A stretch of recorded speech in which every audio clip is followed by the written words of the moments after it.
Actually, I think Windershins sounds like a horrible medical condition from like where from like the back when- 1800s. Yeah, when you didn't get enough roughage as a You wee grew up lad, near and the now you have mine, so he's got Windershins. Windershins. Yeah. Oi, governor, don't mind the crutches. I've got a bit of the Windershins. I still work, sir. Please. Put me down the chimneys.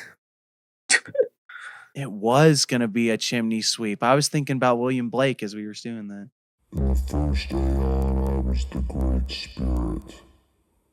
In the second aeon, men knew me as the Horned God, Pangenitor, Panphage. In the third aeon, I was the Dark One, the Devil. In the fourth aeon, men knew me not, for I am the Hidden One. In the fifth aeon, I appeared before you as Baphomet, the god before all gods who shall endure to the end of the earth. In this new aeon, I appear to you as CMN.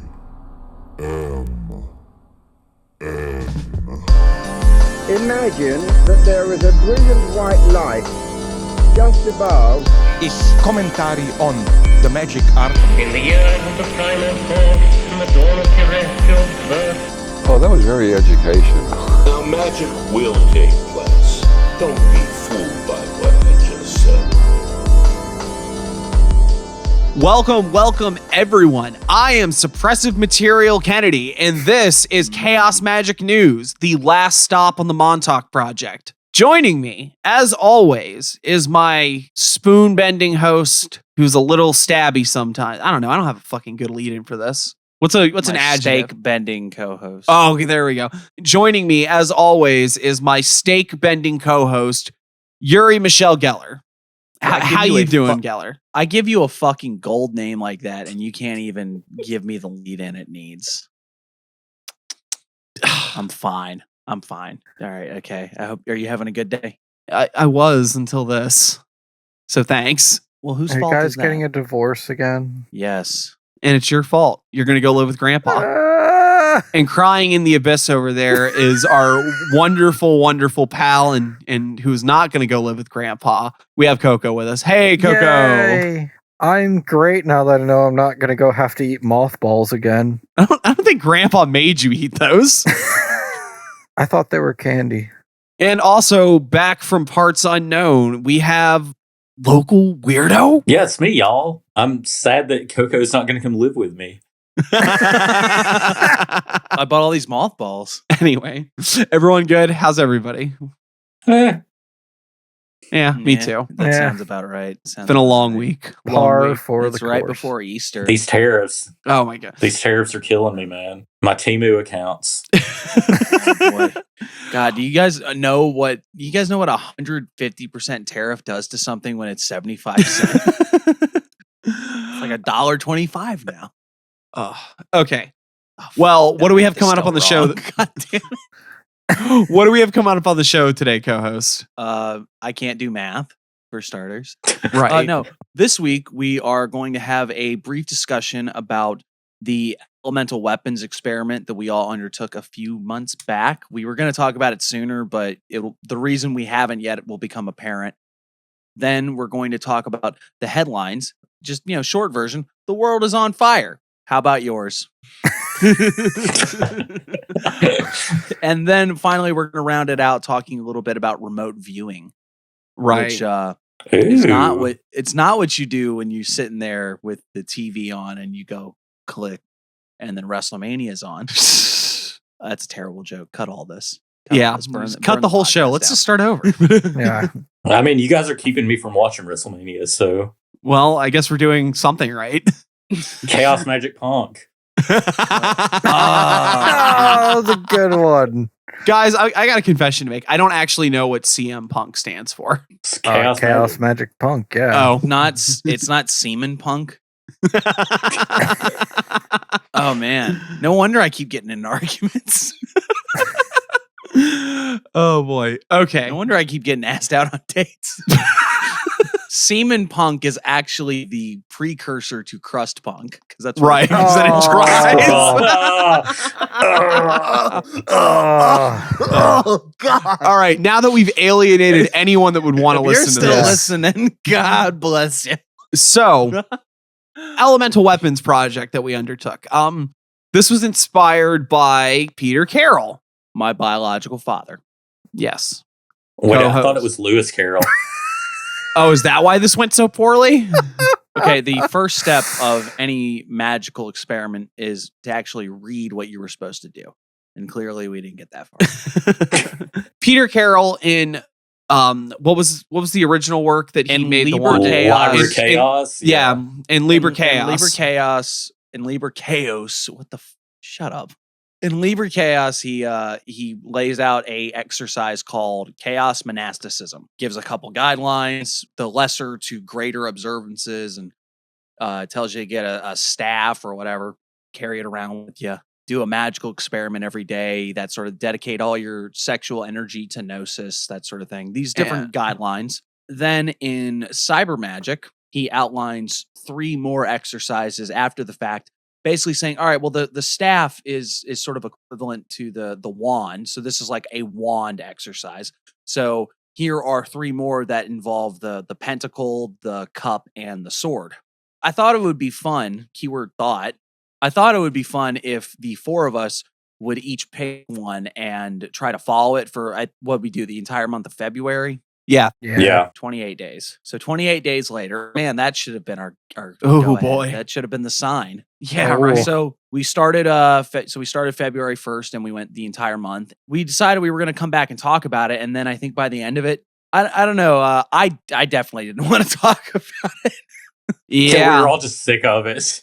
Yeah. I think we were, it's just, so to give some more details, we ended up, I think we drew randomly, right? Yeah, I think we just went Yeah. randomly. So, Local got the wand, Coco got the sword, I got the cup, Kennedy got the pentacle. How about we'll just, because everybody was familiar with what they did, let's just go around, we'll start with Local and just explain what you actually did as your 28 days of the exercise. Well, I had to carry the wand with me everywhere I went. That was kind of the hardest part. I think that was the just because I was commonality like- of everything too, right? Yeah, I'm just everybody's like, was hey, just keep it on you. Yeah, I'm rolling into work, and they're like, "Why you got the stick?" And I'm like, "Why do you not have a stick?" I'm just happy to see you.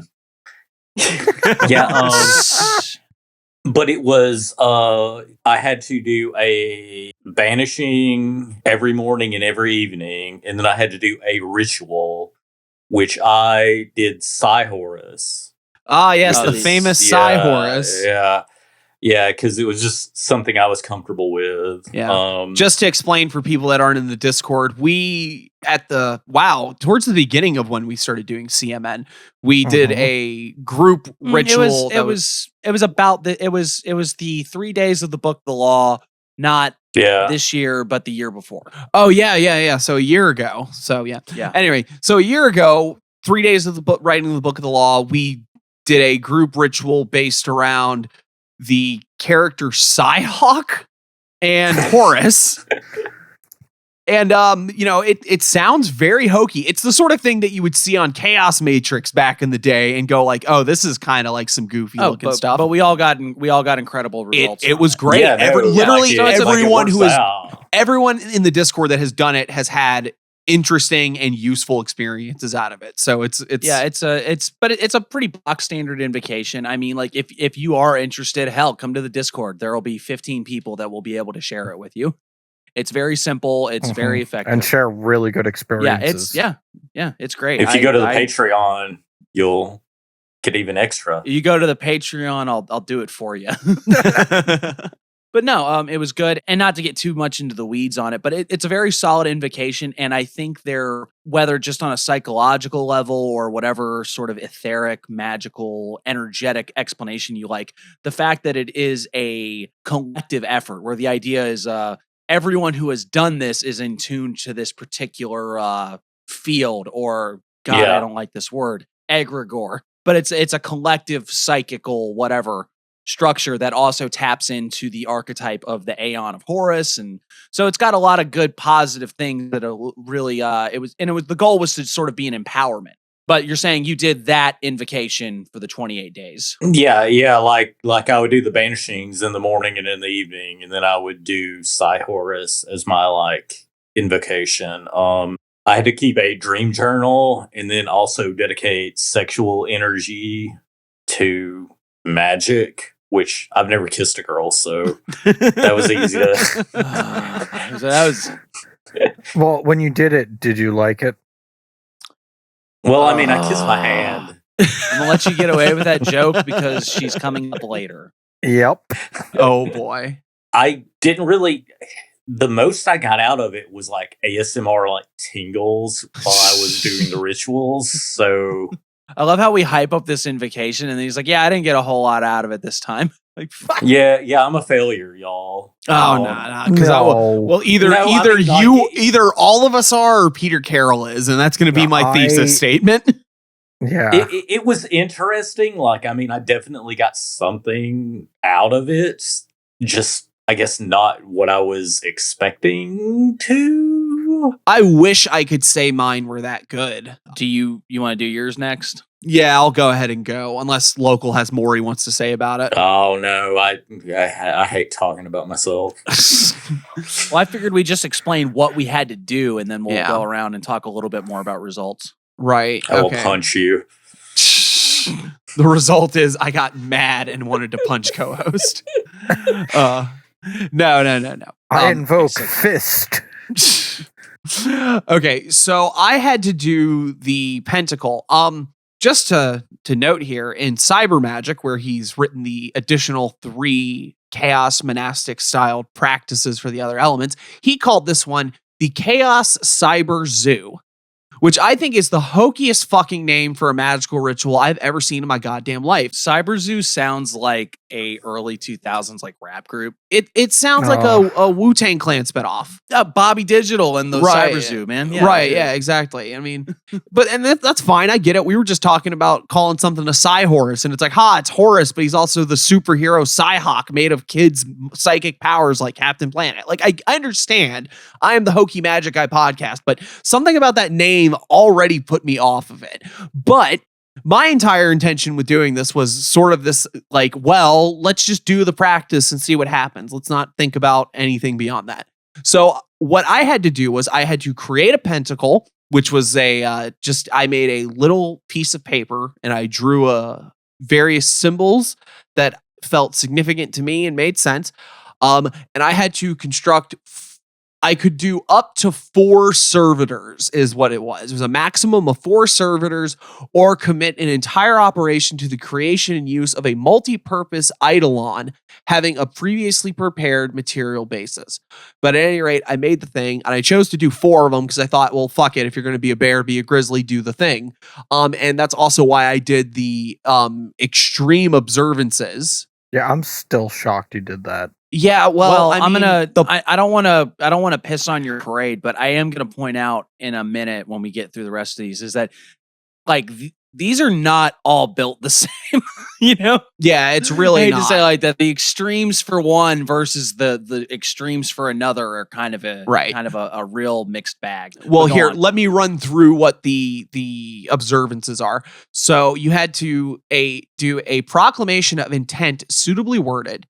I had to carry the pentacle at all times, and visualatory evocation of servitors' images onto the pentacle, and dispatch of servitors to some work of divination or enchantment twice in each 24-hour period.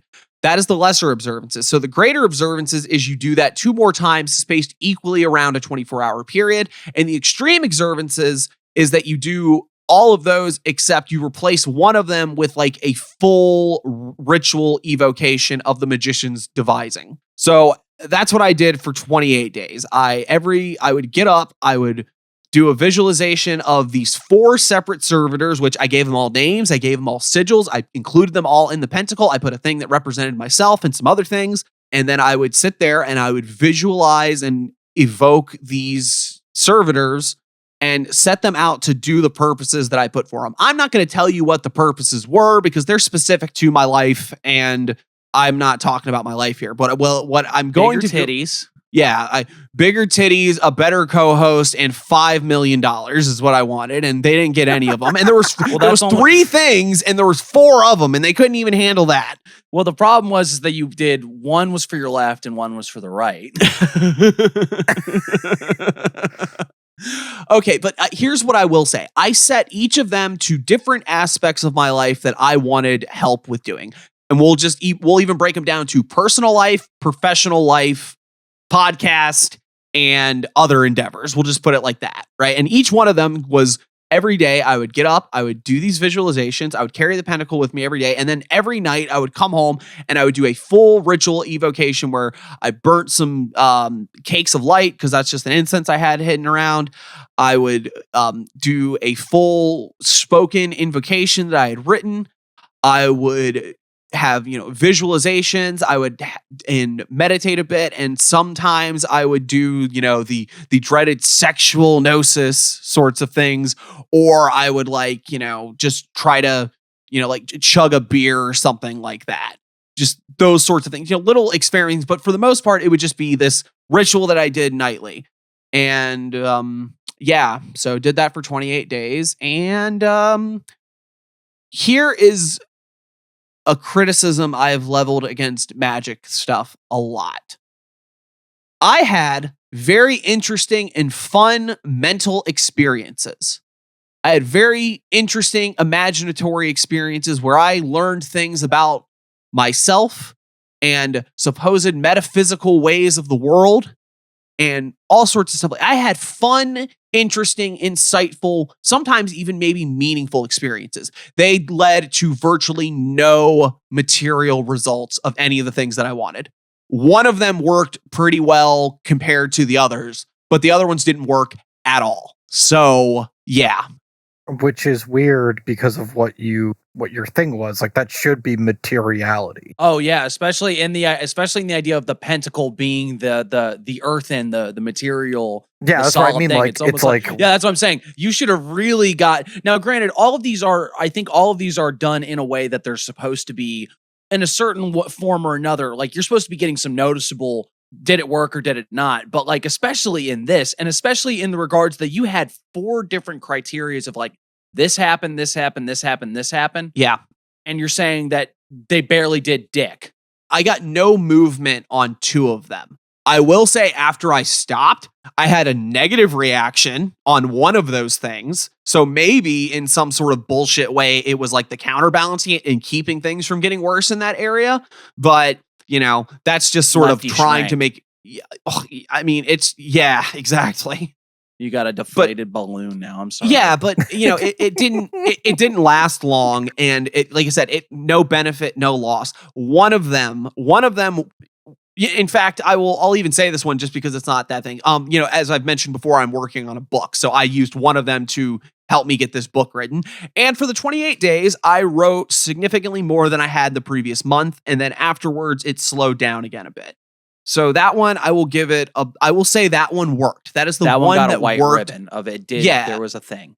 Yeah, there was a thing. But the other ones were all virtually non-existent. And they were very concrete material things that either needed to happen or could have been some Either sort the of needle moved or it didn't. There was there was and very little room to bullshit yourself of, oh, well, I got the thing, but not the way I wanted or anything. Right, Either yeah. the crate of oranges got up the stairs or not. Right. Exactly. And it didn't. And someone got that reference. The other thing I will note is that in reference to what you were talking about before, where this is the earthen one, the material one, also just in the sense of this is the one that has the clearest path of manifestation, because you're supposed to be taking something as something incorporeal, I suppose, something that isn't like a physical thing that exists in the world with you, and making it do the physical things in the world that you want it to do, right? Yeah, it's a servitor. Yeah. And just to lay my hand out a little bit, I've spoken pretty openly about, again, it's what this book is about, but the sort of understanding of the body and the embodiment in relation to magic and the transcendent and all the cool, spooky stuff we're all into. I got some interesting insights into that while doing this. That was not the intention, though. I didn't say, hey, give me a spooky lesson. So... didn't want to learn a lesson. Yeah, like this. So I didn't want to learn. This wasn't getting a moral. This was a great practice in self-discipline, and it was a great practice for, I guess, the sort of, I don't know what you want to even call it at this point, because I'm not convinced in any meaningful sense that these servitors that I created are like anything more than like psychic forms. They're just sort of ideas and concepts I have in my head, I guess. You know, not in the sort of mind way that all you guys are thinking about it. But, you know, they obviously didn't perform the task that I wanted. So I don't really know what. Did not cross in your mind. Sorry, I know you hate that word. But as far as your view, these things didn't cross the threshold of interesting thought, ideas, construct, conceptions, an imaginative exercise. It never crossed the barrier of that into magic. Right. Magic being change in conformity with will. Bingo. Bingo. Like I said, one of them works, but one of them is also related to the sort of thing that I did for 28 days, self-discipline. Because the way you write a book is you sit down and you write it. So maybe it was just because the fact that I got my thelema you kept on. Calling attention to it, and it made well, you do it. Yeah, well, and you know, Crowley says at a glance, thelema is 90% self-discipline. So you get yourself in the mood that you got to get up every fucking day and work out. You might work better at your job, and you might stick to your diet better because you're ingraining yourself with some sort of sense of self-discipline with practice. Inflaming thyself with prayer. Yeah. So that's what I got out of this, and I'll save the rest of my fucking thesis for later. Well, you talked for fucking ever, so I think we're done with you. Yeah, the podcast is over. It's been real, guys. I'm going to replace you all with my servitors. That's what they'll be good for. Coco, I think you probably did. I was going to say I'm going to let you go next, but you actually modified yours rather extensively to fit to something that you thought was workable rather than some crazy shit.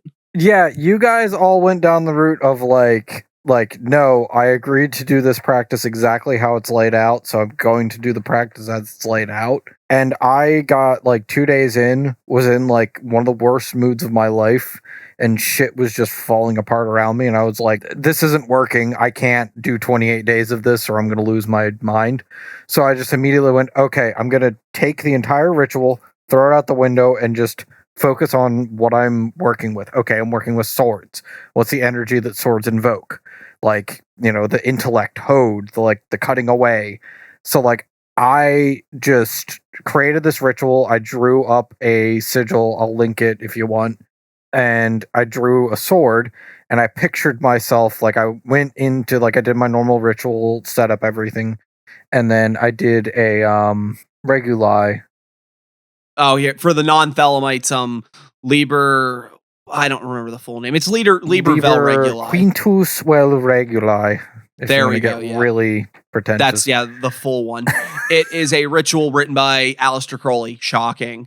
But yeah, it's a we'll say it's a variation on the quarters magic sort of thing that you do with like LBRP and Star Ruby. Yeah. You do invocations at the four quarters, and then you do something in the center. It even has a similar About Me Flame, the pentagram style bit. It's very similar in that, but it's got a different purpose entirely. It's an invocation of like the Aeon, but also it's the it really is focused around the 0 = 2 formula that he came up with. And one of the few solidly physical innovations that Crowley presented, the spinning of Widdershins and Deosil in ritual context. I'm not 100% certain, but I'm fairly certain that Crowley innovated that into the Golden Dawn style ritual magic scene. So if you ever see anyone talking about spinning around and circling around stuff in it's also really fun to do. Yeah, make you dizzy. Yeah.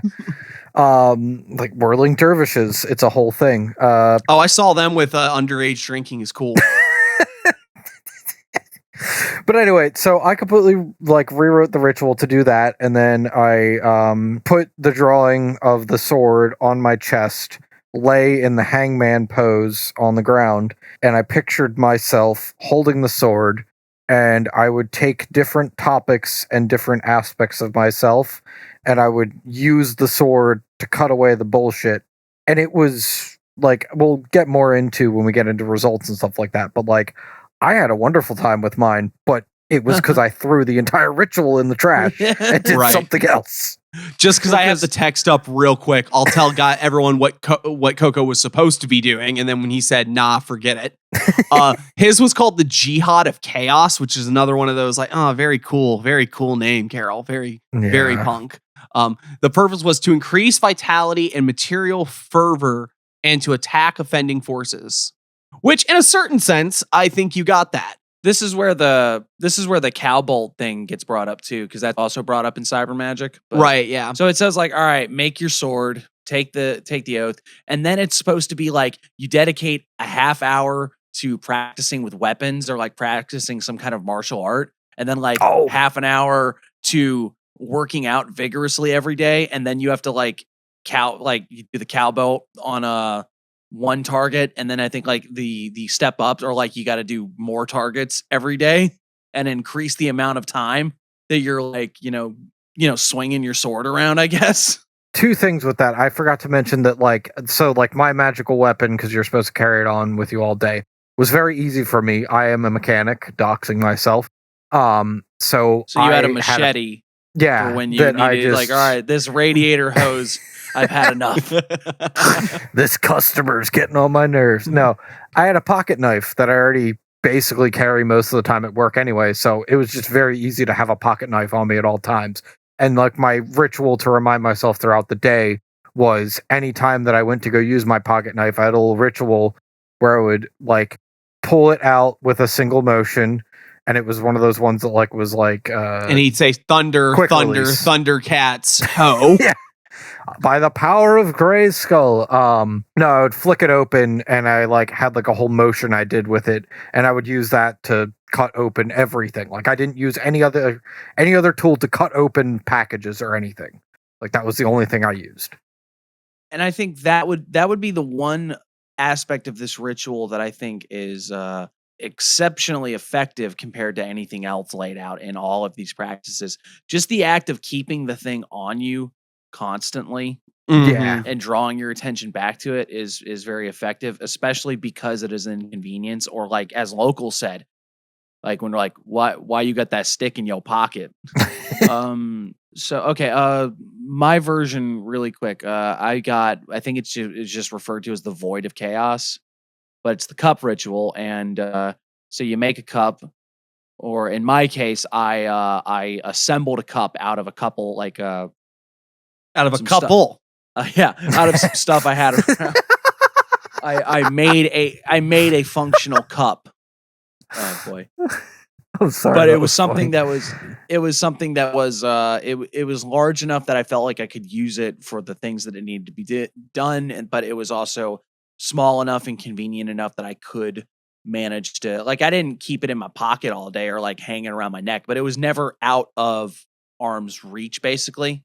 Like when I was at work, it would stay by me all day. I would never not know where it was, and I would never not be able to get at it. The ritual is basically you would do a version of the Mass of Chaos. That's the invocation of, where you do the Aeonic Litany and everything else, where it's like in the first Aeon, I was the Great Spirit. In the second Aeon, I got a little bored. In the third Aeon, I took some time off.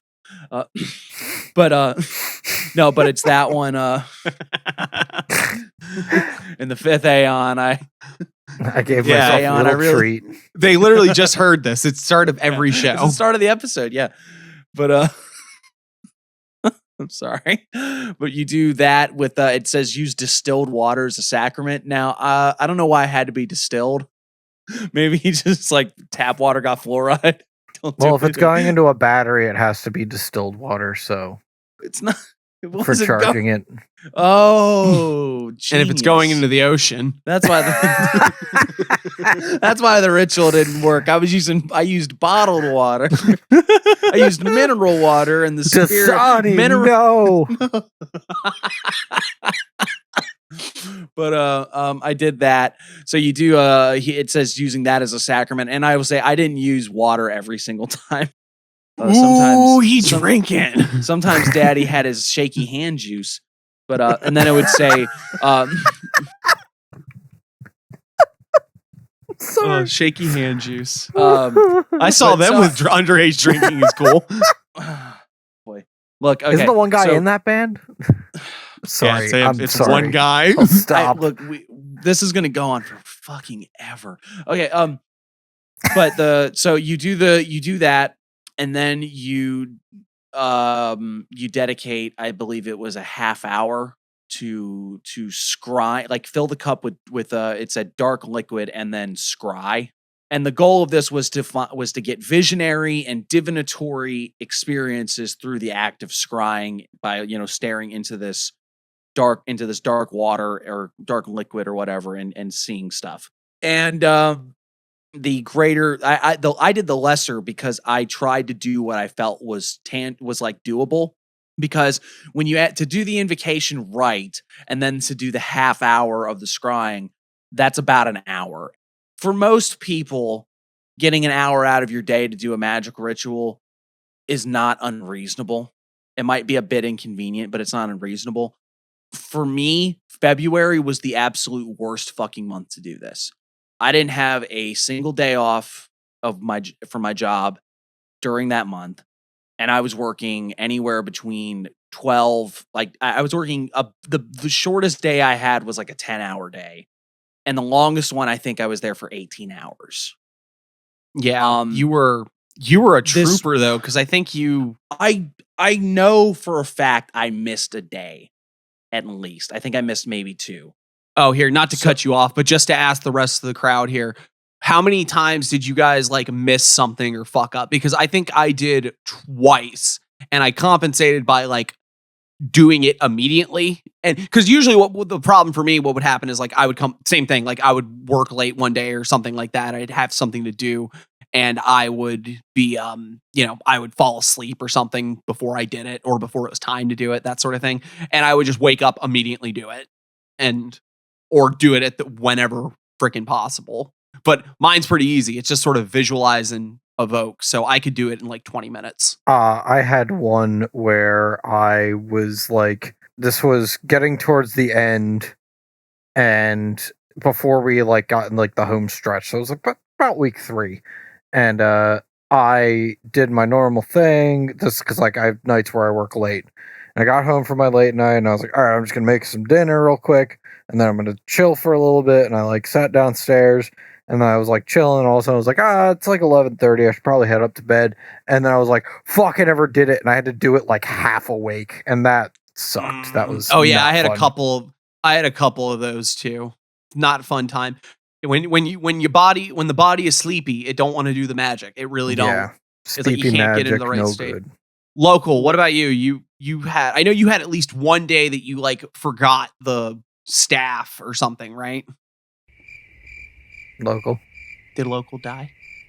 Hold on, I had my mic muted.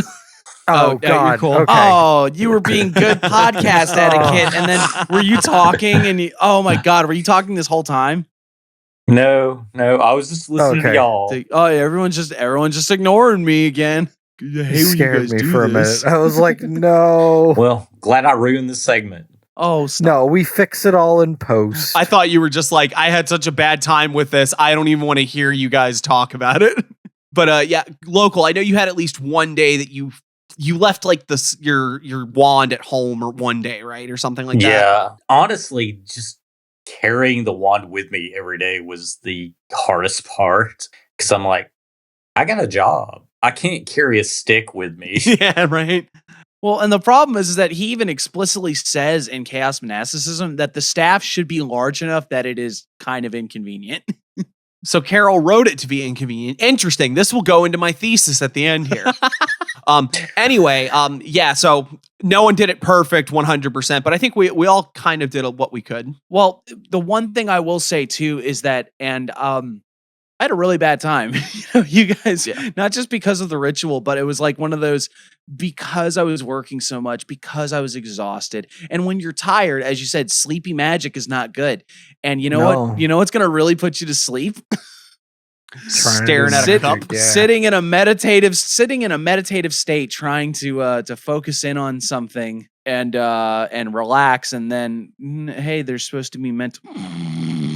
and then you're snoring, and then you're getting mad at yourself because you fell asleep, and like, Well, I'm just gonna throw this out there, and this is something that like I know from like, do any of you do like an asana practice? Mm-hmm. Yeah. What's that? That's when you get in a big sweat box and and you get all sweaty. It's a sauna. The Finns really like it. No, yoga, like it's but, like, the physical side of specifically it. holding a yoga pose for like one pose for a really long amount of time. Like you're supposed to be able to do, like Crowley says, an hour, but nobody has a fucking hour to. I've done an hour. I do an hour. I've done an hour, but like I don't have an hour every day because he wants you to do it every day. I'm like, I don't have an hour every day. Yeah, like, but Crowley would also. Crowley also tells you that like you can't do yoga really in the West. Yeah, true. Because you have to have a job, and like suddenly you'll realize that even if you manage to commit yourself, like someone gets your food for you, someone takes care of all the things. What's going to happen eventually is that you're going to realize that like the house makes too much noise because it's a bullshit modern Western house, and it's not wonderful India where the whole continent just lets you be a yogi apparently. Yeah. But even then, that's the struggle of like trying to find an hour. If you really if it's important, you make the time. Yeah. But then absolutely. when you add on top of it the whole of like, well, actually, I'm losing 2/3 of my day some days, and then trying to come home and do this, and it's always. I'm not always a morning person. It was difficult for me to do it, so most likely I was doing it when I was getting home after working, and I would just I'd be nodding off quite a bit, and then you get frustrated with yourself. Zonk out. Yeah, and then you get mad at yourself because you feel like you're fucking up, and sometimes it's you have unrealistic expectations, and sometimes sometimes you just feel like you're not holding yourself up to a high enough standard or whatever, but the effort was made every time. But as far as and then we can just go ahead and get into results, because like I got nothing that I would constitute as a divinatory, like nothing that was telling me, oh, this is what's going to happen. Now, granted, I have a hard time with divinations in a lot of ways because of I know what's going to happen most of the time. The eternal wisdom of Matt from Chaos Tarot, where I'm a fucking adult, I can kind of figure out what's going to happen most of the time. I don't need pieces of cardboard. It's very rare. It's very rare that you get that you need divination for something that is really just so outside that you have no clue what's going on. A lot of my divination uses are for me to sort out potentialities of directions I can go, or things that are going on, ways of sorting out what's going through my head at the time, that sort of thing. Not trying to derail, but then do you use a lot of I Ching? Like, do you like I Ching? I don't understand I Ching. It scares me, and I just get Kennedy to throw it for me, and then he tells me what it means. It's really good for that. Yeah, like that specific thing. It is extremely good for that. Yeah, I've never studied it. Wait, Kennedy I Ching. Hey, that's great. I wish we had saved that for an episode. I'm gonna need a good name later. Okay, but yeah, go ahead. But then also, and I actually think I had a slight bout of like the old magical insanity of when you start doing magic to try to look like visionatory experiences that's something I can really get down with. Now, granted, those can fall into the realm of fun experiences or interesting experiences that don't move the needle in any meaningful way. But sometimes you get those and they change how you carry yourself in the world, or they change your viewpoint on something so they can be useful. But there's also the problem of sometimes when you're trying to get below the surface level of your normal everyday operating system, sometimes you stir up something that you really shouldn't have, especially when you're already in a mentally and physically compromised state because you're working so much and you're just fried. Mm-hmm. True. So on one level, the mundane experience or the mundane explanation would be like, you were just really going through it because you were tired and you were fried and you were doing something that you weren't getting any results for, and you were getting frustrated with yourself. And you had other shit going on. But there's also, like I said, the magical paranoia of like, ooh, maybe you shouldn't have been fucking with this because you were not in the right state to be doing this. You tried to rouse Leviathan and like that. Because you guys remember, I was going through it. Yeah. Yeah, it was like February was a rough It was a bad fucking time for me. You And can it listen to was- the episodes from them and you're just like, yep, fucking hate it. But yeah, and it's one of those where we don't very rarely do we ever bring up our personal issues on the show, because that's not what this is about. We're about entertaining you guys and giving you stuff to think about and stuff like that. But man, I was fucking going through it. No, but this And is a good lesson to like to know. Like this is good information to know. Yeah. And what I'll say is that I had already set my sights low, where it's like, I am going to do the lowest tier of these of these observances, and I am going to try to work with this in a way that I can approach it while still following through on what I think is like this is what the ritual is about. This is what the practice is. Let's go through it and see what it is. And I still wasn't ready for it. Like, I was trying to go in low and saying like, this is doable. And it was because of where I was at the time. It really wasn't. I shouldn't have done it, because all it did was, if nothing else, just the frustration of giving myself another obligation that the only person who cared if I did it was me. And those are worse, you know? Yeah. The self-imposed obligations are worse. So doing that, like, I think that alone, without any spooky woo-woo of you were kicking at your bad karma or you roused some inner demons or whatever the fuck, or you got a brain parasite because you were fucking around. Even throwing all of those out the window, just the act of giving myself that when I really wasn't in a position to be taking on more, I gave myself an incredible amount of burnout and an incredible amount of frustration, and it was really, really rough, to the extent that, you know, we're 2 months out from it now, and it took some doing to get myself back right. You know? Mm-hmm. But for example, and not getting into details, but for example, I did a working for the entirety of Lent, and Easter is tomorrow. And that went went much better, because I was in a better space physically, and trying to think of a good way to phrase it, but I was in a better space. I was actually in the right place to do magic. Right. And not even just a better state to do magic, but a better state to do a long concerted working on something. Right. Yeah. Right. Which I ultimately, I kind of feel like we get to see, because I think overall we would call Coco is the closest to a success we have here. But I abandoned the ritual. Coco is also, that's what I was going to say. Coco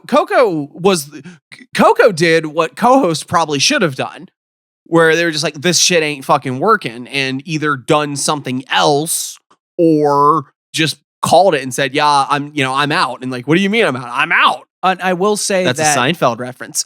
It was. I appreciated it. I will say that as far as like the visionatory experiences, the couple things that I did get, there were some interesting things that after I got away from it, and as I said, as I was sort of getting myself back right, there were some useful things that I was able to compile. I even talked about it on the episode with Cios when I was getting a little too hard on some stuff when we got to the How Goes the Work. Mm-hmm. A lot of the stuff that I was talking about there was seeded during that period. A lot of it was actually from before that too. It wasn't a complete failure in the idea of the practices gave me absolutely nothing. I didn't just stare at a cup full of wine for 30 minutes for a month and just be mad. That's what I did most of the time, but I got something. And it's things that I could piece together after the fact. But as a whole, I would consider what I did a failure, you know? It wasn't good. Local and I, on the other hand, we followed the rules. We did what we were told to do, and just neither of us. Yeah, I was a good boy. Yeah, we were good boys. We followed the rules. We did everything we were supposed to. We ate our vitamins and we said our prayers and we listened to our parents, and we still didn't get shit.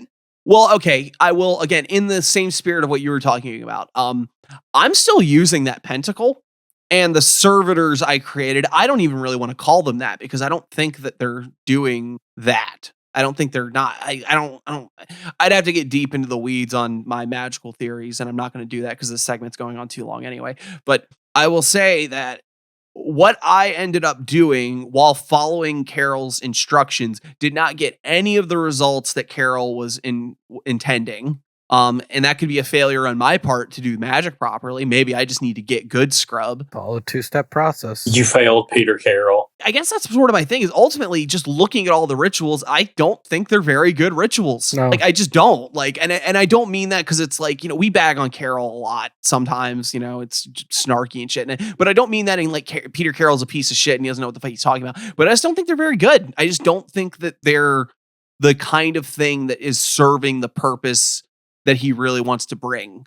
Like, maybe Coco's ritual would have been more of something, but at the same time, I feel like all of this relies far more on the sort of psychological conditioning and drama of magical ritual practice than anything actually magical. Maybe I'm wrong. Maybe you did the jihad of chaos and you KO bolted your boss and he lost all his hair and got demoted to fry cook. But say fry cook. I'm Sponge boy. No. I'm promoting you to fry cook. It's just I don't think, at least I just don't think they're particularly good. I don't think that they're the sort of thing that a normal person can get anything out of. Peter Carroll and a scrub. Kennedy said it. I think I don't would want have no scrubs. I think it would have behooved Carroll to really look at all of these, like, one, rewrite the chaos monasticism exercise to be more in line with the other three, because you can look at them and tell this one is an outlier. This one clearly came first. And then also, like, the acknowledgement of, like, it's a hell of a jump between, like, okay, carry this disc around with you and do visualizations versus, like, go, do weapons practice every single day. Every day, get up and swing a sword around for 30 minutes. Yeah, and then do jumping jacks for 30 the greater minutes. observances And then, of the cup, it ends up being like, it would be like 3 hours. Like, basically 3 or 4 hours out of your day dedicated to, like, doing this cup stuff, which is neat if you could go on, like, a retreat or something. But, like, yeah, that these, and granted, I understand it's supposed to be the extreme observance, but it's like, man, these are, but it's just the acknowledgement that one thing is, like, it's one thing to be, like, goal-oriented observances versus ones that are just, like, time sinks. Like, do any sort of ritual. There are some rituals that can take, like, 15 minutes if you're good at them and you're familiar with them. But, like, an hour is an hour. It doesn't matter if you do it. It doesn't matter if you're running or walking. It's an hour. Time be precious. They're not scaled right. Like, nah. Because the extreme observances were mildly challenging. Like, but the hardest part was, again, just, like, making sure that I stayed up later than I normally do so I can space them evenly throughout the day. These are, and Carroll isn't afraid to revisit his own work and say, like, well, this could have been better and this could have been different. So who knows? Maybe that would be something where it's like, I think there is a way you could take these rituals and rework them and maybe get something a little better out of them. Yeah. And like I said, I'm sure people have done them and, they've gotten great results out of them, but I'm not sure about that. Tell us how you feel. Honestly, maybe part of it, I'm willing to even admit that my sort of biases towards how I think magic works and how I practice magic in general might be biased towards this sort of thing, because maybe people would have gotten the results that I got and said that, like, oh, this is something interesting. This is definitely doing something. Whereas I'm going, like, nah, whatever. Either the needle moved or it didn't. Yeah, exactly. I don't give a fuck. Did you get the thing you set out to or not? That's the rule. Yeah, I didn't get $4 million. I didn't get a blowjob, and my titties are withered. Withered. I actually went down a cup size. I saw withered titties with Monolord. And I think maybe mine's hard because it's like I had a very, very strong external circumstance that kept me from doing this to the best of my ability. So I don't want to be like, oh, well, this ritual, this practice, or this observance or this ritual is shit because I had a really bad time with it. But in the context of what everyone else ended up getting, it does lead you to think that's like, well, maybe there's just these just maybe aren't very well put together.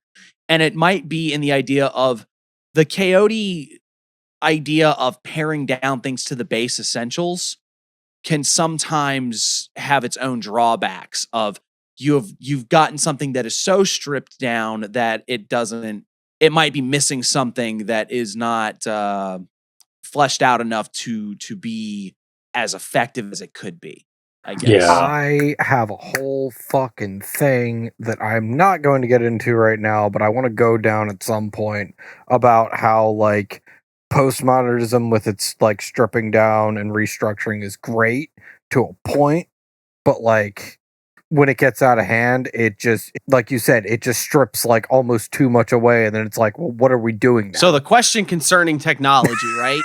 No. Well, okay. Here's one, just because you brought it up. All right, the Alan Chapman thing, Advanced Chaos Magic for Beginners, where it's decide on an experience, decide that the experience is the same as the intent, and then get the result. Or I'm not quoting it right, but you guys are familiar. You can find it. Yeah. A lot of people share that thing around like it's very, where they, and it's not that it's wrong or that it's bad or that it's like, oh, it's, it's more complicated than that, but it is more complicated than that. Yeah. But it's that thing of like, because you have broken it down to these base essentials that leave out a lot of nuance and room for actual discussion of things like technique and method and what constitutes an actual success and that sort of thing, you end up with a statement that can be misleading in a lot of ways. And that's kind of what we're talking about as far as when things are so stripped away. Part of the thing too is, again, that gets passed around a lot. Nobody includes the context of the later portions of the book. I feel like a lot of people read the first part of the book and then just went, oh wow, that's cool, and then closed it. Oh yeah. Well, wait, you're telling me an occultist only read like a couple bits of a magic book and then was like, this is my favorite book ever and you should really read it?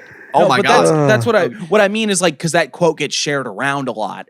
Yeah. Outside of like, and I think more outside of any content. Yeah, outside of the actual book, that it comes from. Yeah. I think, and again, just playing to my own biases here, I have to call these rituals failures because if you give me direct instructions on how to do something and then it doesn't work, then you didn't write the ritual right. Yeah.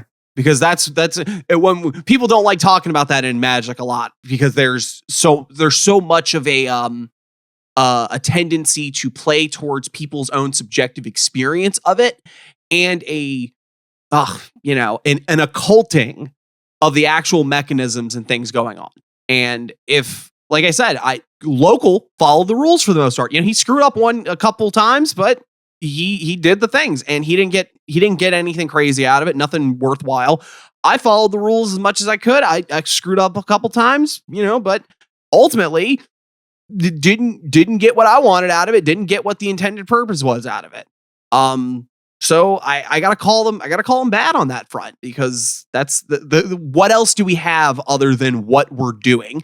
If the idea is that you can do magic, but only after you figure out the magic secret that's hidden and implicit in all of these things, then what are we really talking about? Why don't we talk about the things that actually makes this work? I mean, it's the whole appeal, and I hate to keep just going back to the Crowley stuff, but like you do Liber Kaos, you get results. Like it works. First and foremost, it may not be what you're intending to if you're not like that far along and like you're not at the HGA stage or whatever, even if you believe in any of that stuff. Well, I mean, and but even Samek is based on the it's the headless rite ultimately, and that's something that has been used by magic people forever. Shit will happen. You do reguli, like I was doing with my sword ritual and stuff like that. Stuff happens. Like there's clear results that happen. Right, yeah. And you don't have to, and you get them by just following the instructions of the method. Exactly. That's sort of the thing, is that you just look at what the text says and you do it. And maybe you have to keep doing it and experimenting and kind of getting it right. But there's not a whole lot of room to fuck it up. It's like, did you do the hand gestures? Did you draw the pentagrams? Did you say the words? Did you spin in the right directions? These are things that are concrete, practical, pragmatic instructions of how to do magic, and you get stuff out of it. And these rituals were not that. Well, and I think the counterpoint to that though is going to be the coyote response was like, well, you've got to fill in the blanks yourself. You got to figure out what works for you. That's the entire point of the pragmatic approach of chaos magic, is figuring out what works. But you need something to build off of that. Like, you can't just go in with, you can do whatever you want. Yeah. 'Cause what do you do then? Like, you need something to like then go. I drink beer and I sit on my couch and I'm a magician. Congratulations, Magus of the age. But even the exercise that I got laid out, it involves an invocation that I'm super familiar with, that I have done tons and tons, hundreds of times. That does work. That does work. Something in all of oh wait, I forgot the one I forgot another important part of the thing. It actually suggests, or doesn't suggest, it says put the cup outside every day in like an uncovered area, and then interpret whatever you find in the cup in the morning when you go to get it back. And that was fucking stupid. That is the dumbest bugs. It wasn't even bugs. If bugs, I could have gotten. You know what I got? Morning dew every day. That's why you got to drink your Mountain Dew. Yeah, that's fucking stupid. Like, what is that? I contacted the ancient spirits, and they told me drink Mountain Dew. Do the dew. It said I interpreted moisture. This is Daniel Johnston speaking from a mental hospital. They tell me I'm crazy here because I love the Mountain Dew so much. I can't get enough of the Mountain Dew. All right. Does anybody have anything else to say? And it's like I don't want us to be like, fuddy duddies and just being like, oh yeah, these working sucked and you shouldn't do them. Because like maybe I think you should do them and then come tell us if they worked for you, because we can maybe figure out what we did wrong. I guess the answer is don't work 18 hours a day and then go to the home and try to do magic. You silly Billy. Maybe, but can I say Peter Carroll's a bitch? I can't stop you. Is this an official CMN stance? He's not a bitch. I like him. Yeah, I want to hug him.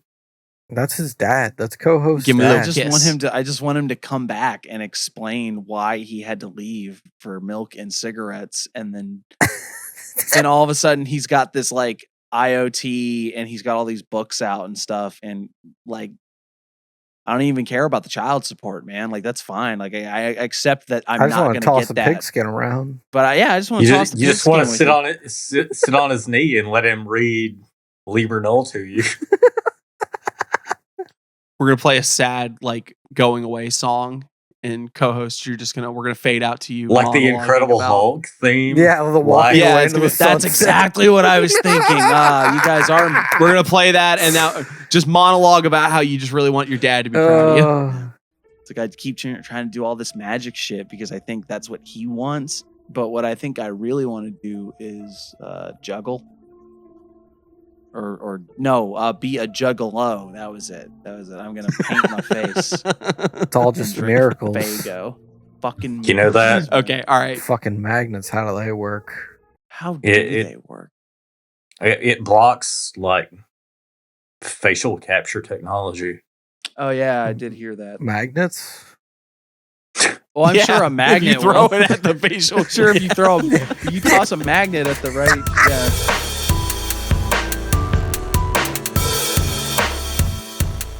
Now it's time for everyone's favorite segment where we get to ask, what's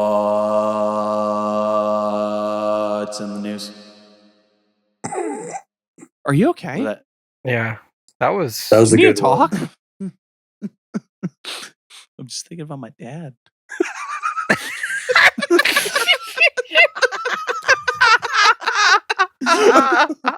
Okay, all right. Let's get to the news. All right, we got okay. I'm crying a little. Okay, guys, what the hell is a tarriff, and why is my 401k gone?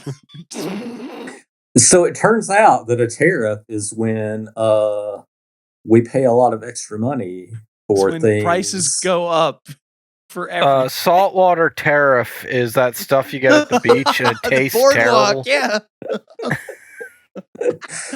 Guys, all right. 1,000% tariff on China. All right. So for everyone who's keeping track, Trump pulled out like a fucking thing. He was like, scoreboard, here's what we're doing. And he fucking threw tariffs on everything.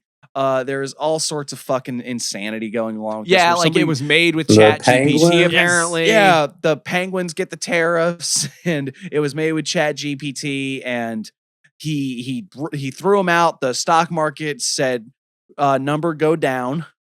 Everyone panic. And then it said number go down some more.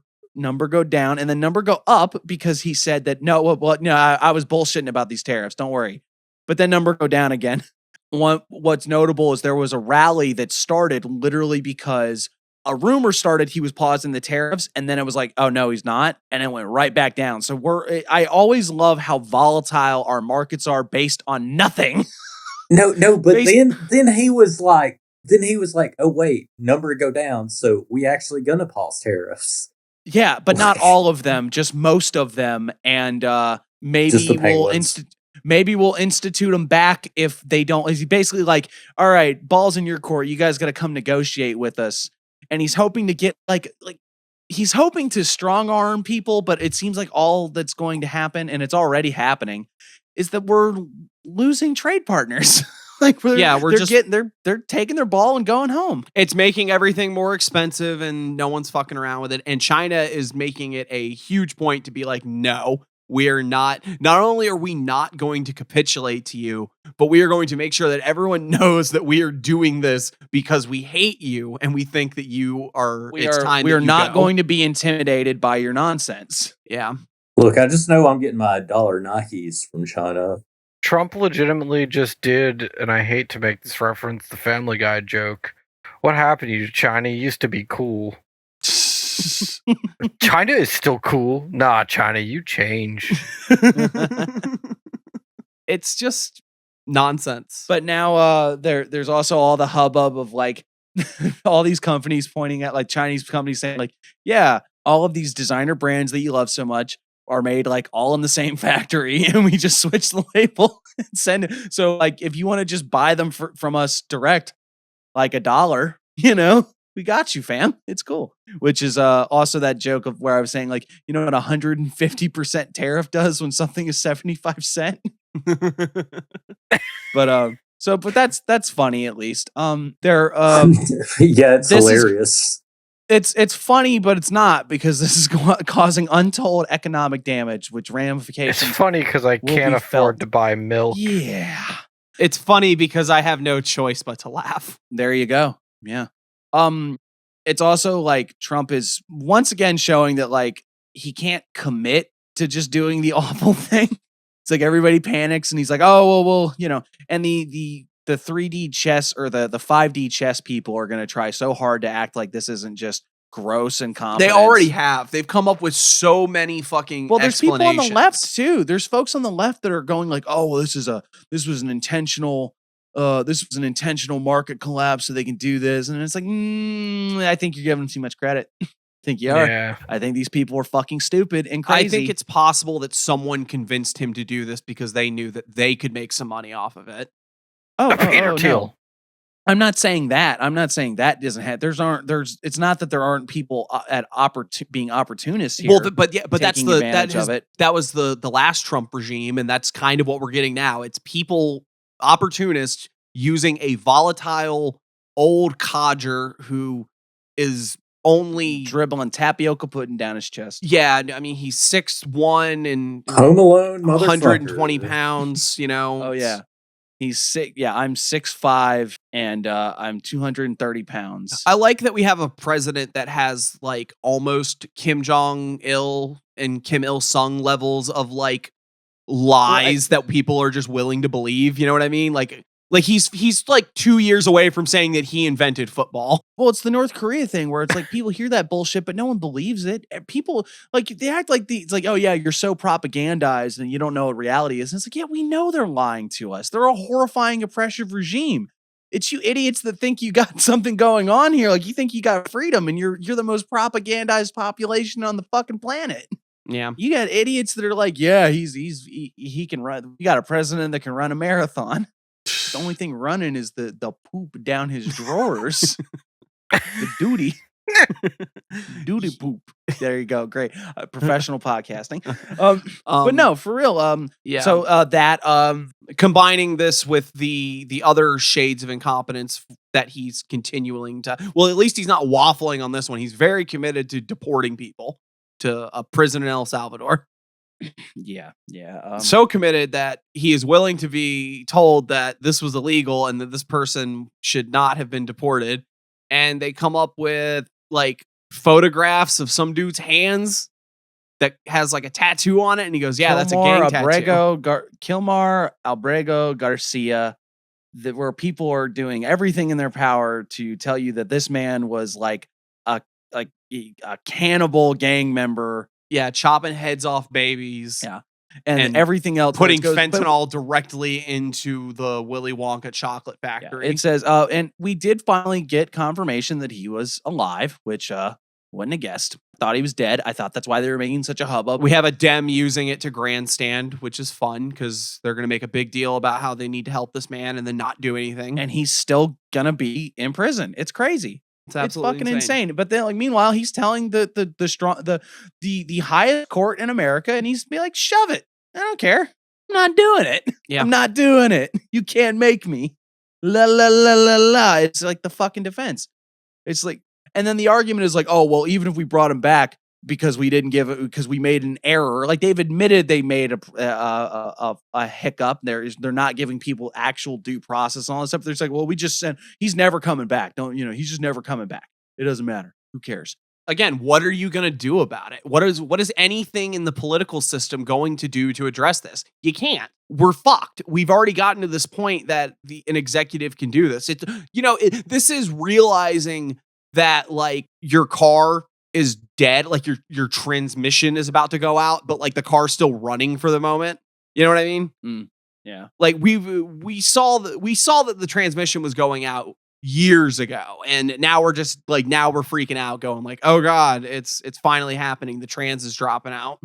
You know what it is? Actually, I can use a better car metaphor. All right. Has anyone ever blown a head gasket, but then you kept driving that bitch for like another month? Oh yeah. Oh yeah, hell yeah. Where it's like, that eventually this engine is going to lock up, and you're basically every day is a gift, and every day is a gamble. Just keep And that's where topping we're those at. fluids off. Yeah, top them fluids off. This thing is fucked. This thing got smoke coming out from under the hood. Just whenever I haven't even turned the key. I haven't even turned the key, and this bitch is already smoking. I'm definitely not fixing the head gasket. This car is junk. Yeah. I can't afford another car right now, but what I can do is pray. That is our political system right now. Eventually, the engine is going to lock up. Our political system is a 92 Ford Escort. Yeah. Escort is appropriate for this administration too. You're welcome. Oh, boy. Love that. What else? What else in the burning fire? I told Coco and Local this, and it's a nice little segue. It's a wonderful dystopia we live in now where you can get deported for being like the wrong kind of person, whether that means like in a racial sense, like, maybe you're a little too brown.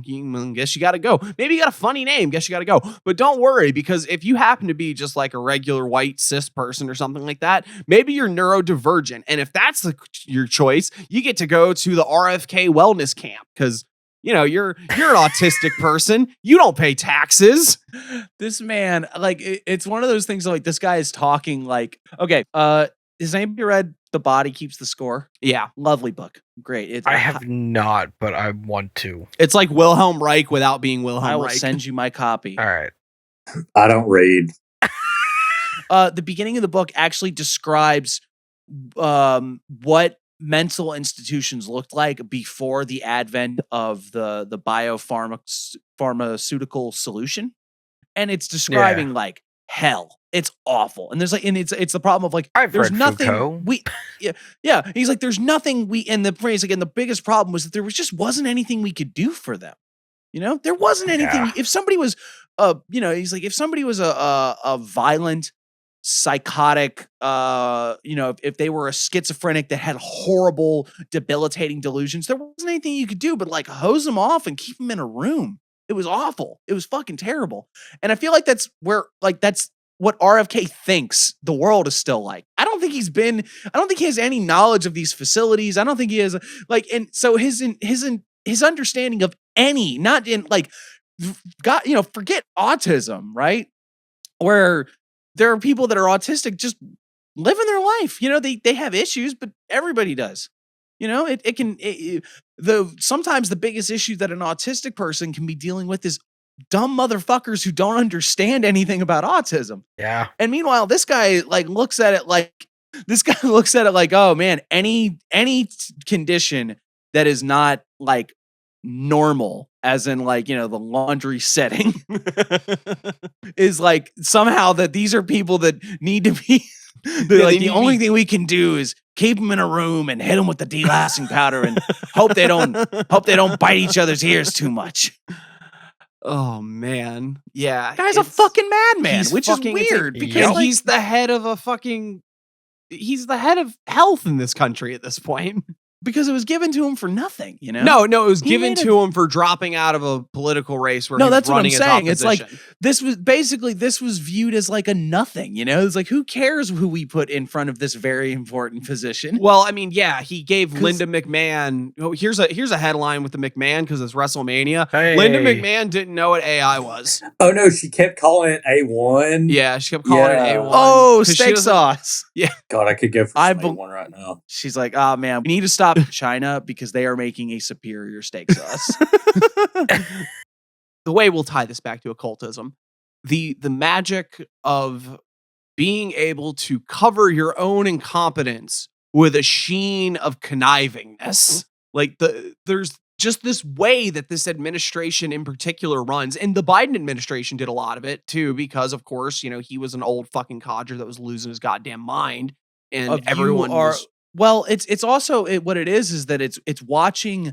Well, this whole illusion of competence that we have attached to all of these institutions is crumbling. No faith in institutions. The CMN bumper sticker, right? No faith in institutions. We don't have anything we've gone from. We're watching the transition of these institutions are serving at the consent of the governed for the good of all to. These are controlled by cigar chomping monster men that have a lot of money for their own interests, for evil interests, to these are fucking lunatics and gibbering fools who are as dumb, who are as deluded and moronic as the people who voted for them. Yeah. And again, that is not just the Trump administration. No. It's just, like I said, it's just the illusion is falling apart under them a lot faster. Yeah. For some people, for people that are interested in this type of show. But I would implore you to go look back at Joe Biden's speech about, say you're the guy who owns the grocery store and you stack the forklift on top of the pallet in the tomato soup can and remember what was going on. Yeah, and I mean, to throw back to the people that are getting fucking positions for just being good dudes to political fucking figures. I mean, Pete Buttigieg got a goddamn fucking cabinet position. Kamala Harris got to be vice president. Kamala Harris had an opportunity to be president for no other reason than colluding to stop democracy by fucking over Bernie Sanders. You know what I mean? Like, yeah, this is the exact same shit. That's what RFK did. That's why RFK got that position, is because he colluded with the political opposition to. I thought he traded him the whale skull. I'm going to perform an arcane ritual with the bones of a behemoth of the sea, and it's going to get me Bobby. I'm telling you, they absolutely love the whale skull. They love the vaccines. They're having a great time. I carved runes into it. Look at this. Well, Carl Jung said, I'm living in a nightmare. I wasn't going to say it, but I was thinking it so hard. I'm so glad you said it. We're not good enough at impressions. They all slowly turn into ones that we're good at. So it went from Tom Waits, RFK to Tom Waits to Macho Man.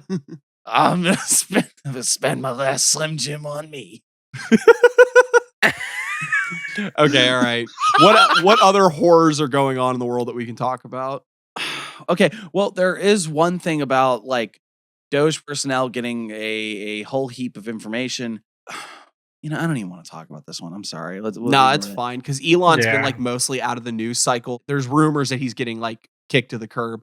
Oh, we were talking about this earlier, Coco. It's very funny because Elon was the type of person that could be deported because he's an illegal immigrant.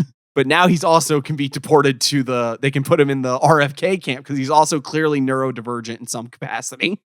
Which, if they want to do if they want to go full dark like Roman Empire, is a thing that when times were tough for the Roman emperors, a lot of times they would just like be like, "Hey, you're a very wealthy person. You committed this crime. We're seizing your assets." Oh, that's not just the Romans. That's everybody. I know, but it was a thing. It was a theme that happened a lot with the Romans. Treason trials. Well, the empire never ended. Wonder if that would be a nice one. I'd like to see that. What? Elon just gets stripped of all of his shit because Trump's like, no, I need this money for Israel. It scares me though. I don't know. It would set a really nasty precedent. Well, the other problem too is that it's the thing that scares me the most with all this shit. It's like the precedents that are being broken. Well, it's not the issue too. Is it's not like his money is just. It's not like all of Elon's money is sitting in like a bank. It's not like you can walk over to the Sun Trust and be like, "All right, give us the assets." Just show up and put a big padlock on the Tesla factory. Oh, he did the Crowley maneuver. He just changed the locks. Change the locks. I would love to see Elon get kicked down a flight of stairs. I would love to see that as well in Minecraft. Anyway. Does that still work? I don't think that holds up anymore. Speaking of Minecraft, the 4chan. Rip 4chan. Chicken jockey.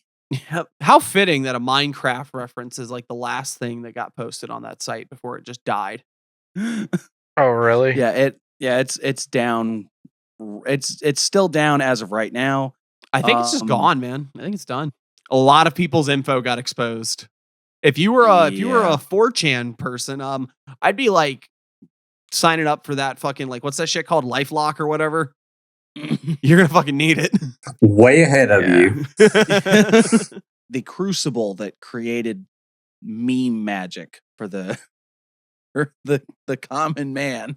Where are your groypers now, 4chan? Yeah, but now that they set the Keck egregore or whatever stupid shit people think. God, sorry, I can't even say that with any. It's just. I've got a lot of. The problem is on a magical with my thoughts on how magic works in my experience. Hearing people talk about like the Pepe Frog Keck egregore is the most IQ dropping shit. Yeah, it's just nonsensical. It's the occult experience of 4chan is just. I mean, it's not very different than being in most online occult spaces. You just see people saying things that make you question if they've ever done anything with any level of seriousness. You know what I mean? Maybe not even serious. And because I feel like this is a conversation that we're going to have on another episode about like, you can be silly and still be earnest. You know what I mean? You can be very, serious, important to be able to. Yeah. When people talk about like taking it seriously, I don't necessarily mean like you have to, you don't have to be like somber. You don't have to be like uptight about it. You don't have to be the stuffy robe, as it were, but you have to be earnest. And I think 4chan, it's not like I'm not blaming 4chan. Oh man, there's a lot of things you can point out with 4chan of like being bad for internet culture in general, but one of the things that's notable about them is that they were really the opener of that 13 levels of irony that everybody has to exist on in the internet now, where like nobody can be real. No one can express a genuine feeling about anything. They have to keep everything under a veneer of like who get, like horrible things happen. And then it's like, it's like, oh man, this is so bad. Let's, make a joke about it because I can't pretend that this actually mattered. No, or I have to pretend that this doesn't actually matter to me. Yeah. That sort of thing. But that's sort of what I think meme magic is. And most of the time when I see people talking about it, well, sadly, the people that do take it earnestly are just kind of like, they've got a lot of really bad metaphysics. Well, yeah, that's sort of my point. Is like when I see people taking it seriously as a magical idea, it tends to be stuff that I think is very hokey and I don't understand it. And I don't really get why you think that that's like something that's going to work for you.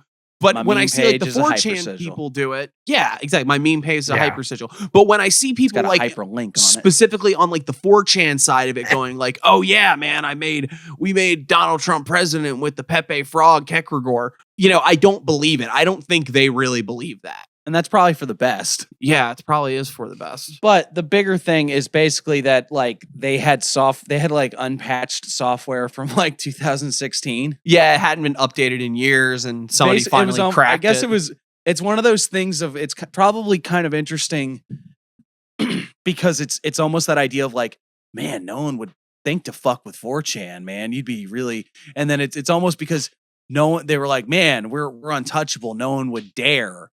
And then you don't shore up your defenses at all.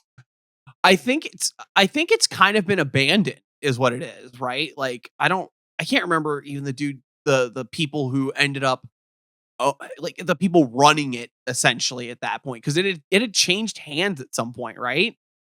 Didn't like somebody like go like, I'm done with this shit, and then it changed hands. So I don't even remember who the fuck has it, but it seems like they were just kind of going like, fuck it, I don't care. When it's going to go down eventually and I don't give a fuck anymore. That's kind of the vibe I'm getting from it, but I don't know. I'm not an expert. And I'm not nearly immersed enough in any of that to say where the people are migrating or if the migration had already been going on. Twitter's just going to be the new 4chan. Yeah. It pretty much already is. Yeah, unfortunately. I was going to say it's already basically become that. Well, especially because so many people that were digging their heels in of like, no, I don't want it to be that, just left as Elon took over. Everyone of even a somewhat progressive left viewpoint just abandoned ship at one point. And a lot of them, like you said, were kind of digging their heels in and being like, I don't want to do this, but they just gave up because, much like a lot of things we're talking about right now, what are you really going to do? Elon Musk is just going to fucking let Kanye post whatever variation on a clan outfit he has this week, and people with lolly fucking profile pics will call you racial slurs for things that you didn't even realize were a race. It's just kind of funny because it's something that's always been in the background of and the going on 4chan. You'll think you load a page and it's just like somebody with their torso cut in half and then a bunch of racial slurs and then like a pipe bomb. And it's not. Most of 4chan is just sort of dumb. Right. And like goofy, like shitty stories and like, I was going to say, it's a lot of nerds talking about nerd stuff. Right. Which is fine. It just has there is a certain level of, particularly in certain boards where there was r/poll. Yeah, poll, where shit is kind of fucked. So it's not, I'm not like jumping up and down going, ha, 4chan's gone because like, doesn't fix the issue, but it is interesting. Such a mainstay and such an oddity of the internet can just disappear like that. It took like legal battles for them to try to get Internet Archive off, and that was only for a little while. Yeah, they're still fighting. I'm so glad it's back. Well, kind of back. Everybody give Internet Archive some money so they and go download everything you care about. Yeah. You're saving the Library of Alexandria, and I'm like not even joking. Point. Yeah. At any rate, it's just because it's something that hasn't happened in so long, right? Tumblr is still around and 4chan is offline. That's like, wow, I would have not called that. But at the same time, right? Like the internet became like 10 websites at one point. Remember, there used to be a website for everything. You find all sorts of stuff all over now the place. Everything is just on a handful of Web 2.0 kind of sucks, guys. Right, yeah. And then, and 4chan was something that still managed to exist in that kind of climate, right? Somehow. For so long, you just kind of assumed that all of it's not the same, but it's almost, there's a similar vibe to just if suddenly like YouTube was gone. Or you know what? I won't even say YouTube. If Vimeo was suddenly gone and you're just like, oh shit, it's gone. You'd be surprised. You're like, I thought that didn't happen anymore. Vimeo. Oh, good, it's still there. Do we want to give? Are you okay, Hey! Actually, we can do this because we didn't get to do it in the earlier segment, but we can do a banish with laughter real quick. Oh, is this going to be? This is the things look like things crowd. Yep, guys, things look like things, and things sound like things.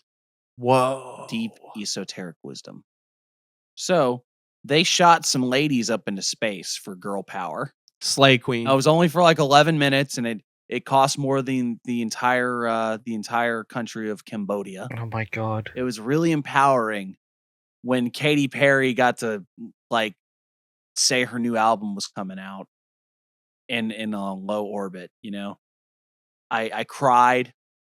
I held my beloved and I said, girls do just want to have fun. Who run this mother? This isn't the first time this has happened, obviously, because you guys remember when Jeff Bezos went to space and he like put out a press release before he did it, and then he came back down and said the exact same fucking thing that he had put in a press release beforehand about the experience of going to space. Yeah. And then he sent William Shatner to space, and Shatner had like a mental breakdown because he's like, I'm old and I'm dying, and I realized that space is horrible because it's empty. And then he said, Mr. Tambourine Man. Just cut in the Mr. Tambourine Man. Bezos just is getting a lot out of this. This is just publicity stunts, massive waste of resources, really fucking stupid. Yep. Shouldn't have done it. But waste time. The people pointing out like the women that worked for NASA that have been let go and their presence scrubbed from government websites and things like that. That's happening, and then we're supposed to be like cheering on the girl power of like sending a bunch of rich ladies up into space. Hey, Kamala might have lost, but it's still Brat Summer, baby. Oh. God. Forgot about that. And I don't know what the hell Katy Perry did, but it was like something about like people saying like, what she did was offensive in the considering how those were the astronauts that were stranded up there for 8 months. And it's like, what? Why are y'all are so good at getting mad about the wrong thing? Here's the kicker, right? Besides the people that are saying things like the earlobes don't match from the people that went up, or like this is an AI deep fake, or the there's capsule no space because the Earth is flat. So the Earth is flat. This capsule or this capsule actually went to space and landed in the ocean, and it's burnt up because it had to go through the atmosphere. And theirs looks fucking fine, even though there's like barely left the atmosphere. I don't think went to legally space. Legal, yeah, space. Like in the space most with an technical, asterisk. Yeah. They were up with the Chinese weather balloon. Like they were that right, level, yeah. Basically. Callbacks. Near orbit. We out here. We out near. We out near the orbit. Yeah, but what makes this a Banish with Laughter segment is they have like a little logo on it. What's it called? Blue Horizon? Is that it? Blue Origin? I thought it was. Blue Origin. Blue something. Who fucking cares? It's Jeff Bezos' space program. I tried that stuff. It doesn't really work. It's fucking Rocket Tycoon for Jeff Bezos IRL. Rocket Tycoon. Yeah, but they put them all in like the Vault Tech jumpsuits and shot them up in the tin can, and they got this logo on the suit that it looks pretty much like a sci-fi spaceship. But hold on, if you flip it over and you squint at it, and you're an idiot, and you tell yourself that it looks like this, and you tell yourself that it looks like something, they're saying, oh look, the runners or whatever the hell on the coming off the spaceship form like a horn, like a set of horns, and the body of the spaceship looks like a goat head. and it's Baphomet. It's a Baphomet patch. Oh shit! Going into space was part of a satanic ritual. That's it. That's the whole thing. They're hiding it all in plain sight. Y'all drinking the Kool-Aid. They put the devil on the spacesuits upside down, and you're too stupid to use Photoshop and flip it over. As always, it relies on this notion that for whatever fucking reason, there's an overwhelming satanic conspiracy that controls everything and is operating in plain sight, but they have to show you things by like hiding stuff that kind of look like other stuff as like a form of... Well, yeah, when a thing look like a thing. Thing looks like things. Things look like things, guys. And it's weird to me that there are people that are so enamored with this idea of deep esoteric knowledge and hidden symbolism. And these are spiritual seekers. These are people that should, in theory, be brought over into the kinds of things that we're trying to do of like trying to find deeper meanings to our lives and the purpose of like why we're here, and rendering the ineffable and the mysteries into things that are intelligible so that you may be the hollow tube to carry down the Promethean fire.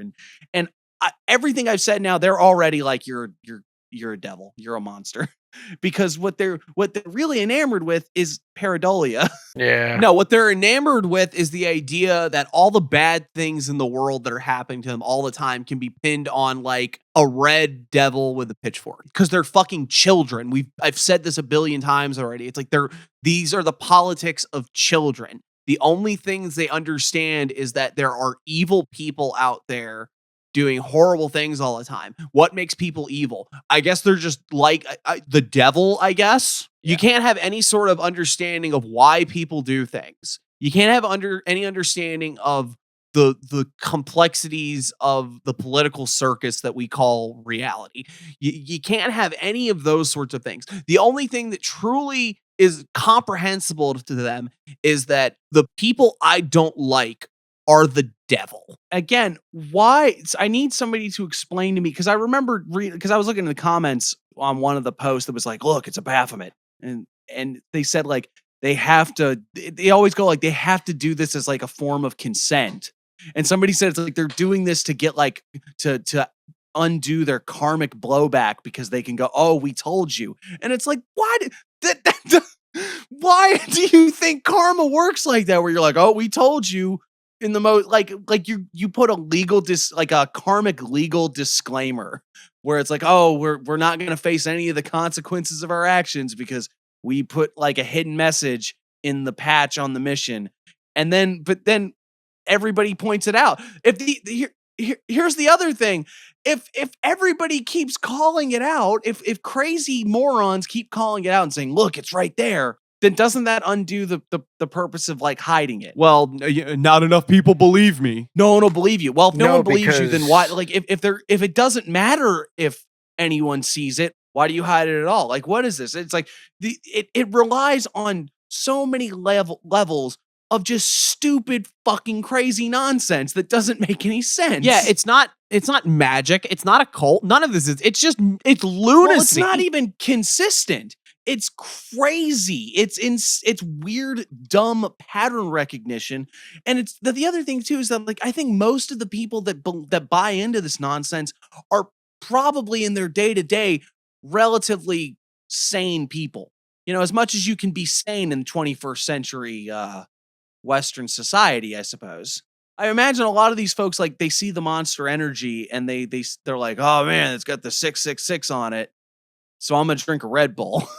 Like this, I just don't get it, man. I really don't get it. Can't drink Monster because it's the 666 beast. Can't drink Red Bull because it's the bowl of ball. Can't drink Ghost because it's a possession. But you know who's always there for you? Just got to do meth. Oh, meth. Just got to do meth. Wake up, it's the wake up sheeple bullshit. And it's like, it always turns into that thing of like, okay, say there is like a horrible, evil, satanic conspiracy. What you gonna do? Well, no, do? And that's when it always turns into like, that's when it turns into QAnon stuff.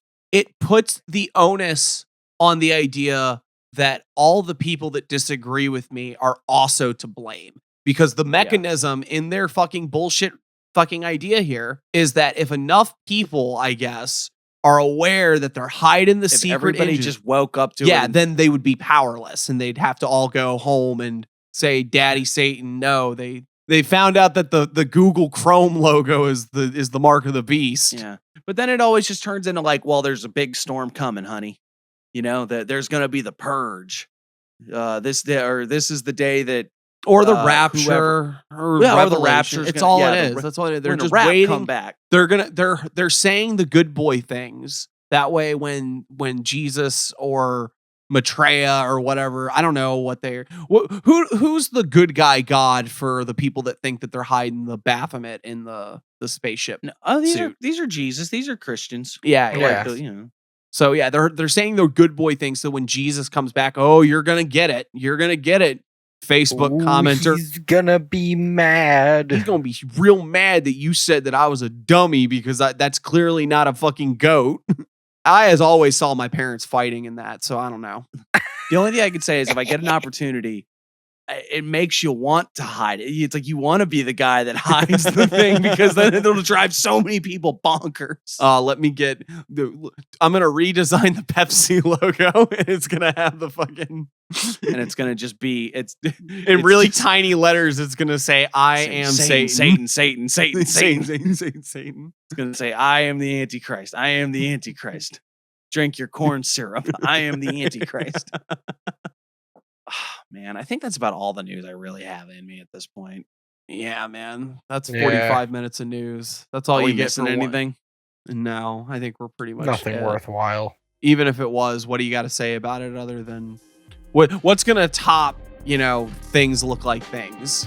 This is Things Look Like Things Magic News.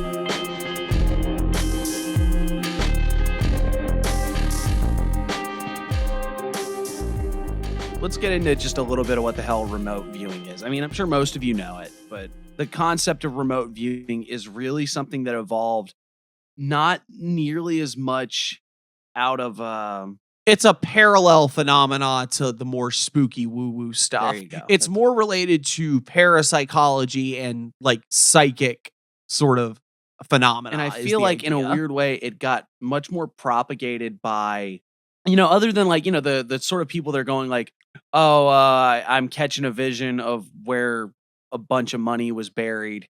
Because I think we talked about it before that there used to be a real problem of like psychics telling you where you could dig up like lost treasure. Yeah, there's and funny enough, it goes parallel to something that I talked about once when we were discussing Solomanic magic. I don't know if it was on the show or not, but there's an awful lot of Solomanic entities that you can contact if you want to like find treasure. Yeah. So I think there is sort of a general sense in which people have wishful thinking about being able to do spooky things to get money.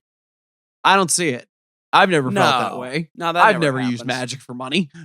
So besides that, I think I think even the term remote viewing is probably something that got really propagated in that sort of parapsychology thing. But like intelligence agencies had a very earnest go about trying to make this not only test if it was possible, but like figuring out how to use it to spy on each other. Right. Fuck a wiretap, forget a camera. Like if you can just have a guy sit there and then see it in his astral third eye, whatever the fuck, like that shit, that's really cheap.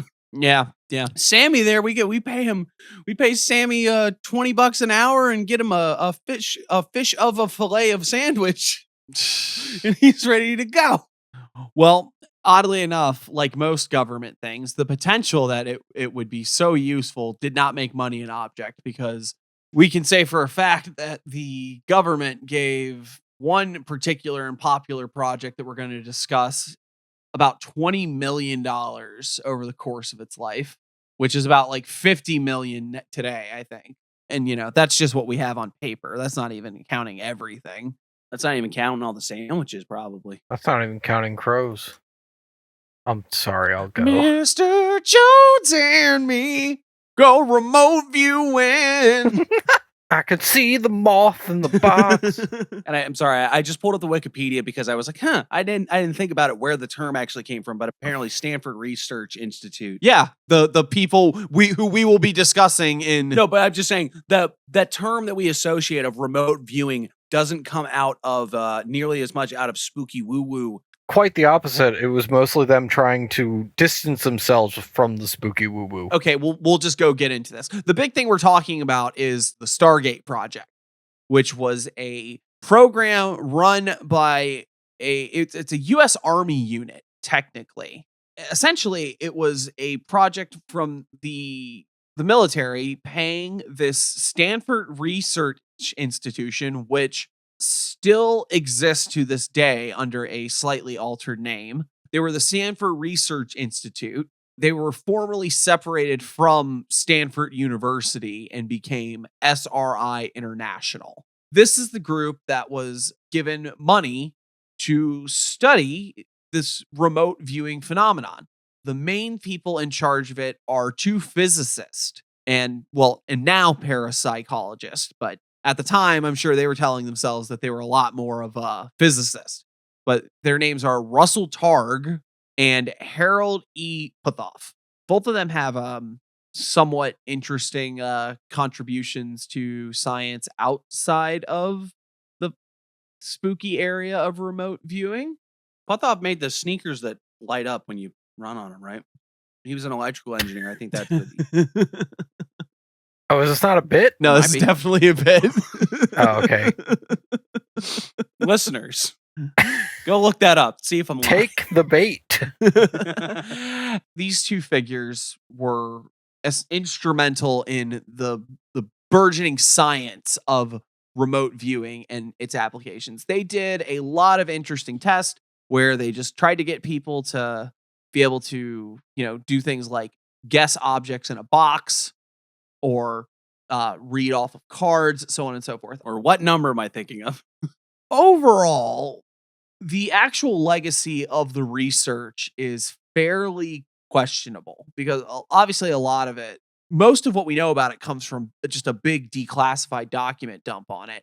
But so much of it has, just by the nature of it, is completely we can't really figure out what they were doing. Most people suspect, and I think there are a couple instances of them being able to point to harder evidence, but still, again, given the situation, evidence is hard to come by of anything on this. A lot of people have criticized their methods. There's always the issue of when you are a contractor for the military who is probably getting paid to do other things, not just scientific research, but fringe science research. But at any rate, if you're being paid a big ass military contract to get people to be able to spy on others using their psychic powers, you kind of have a vested interest in making it look like you're getting somewhere.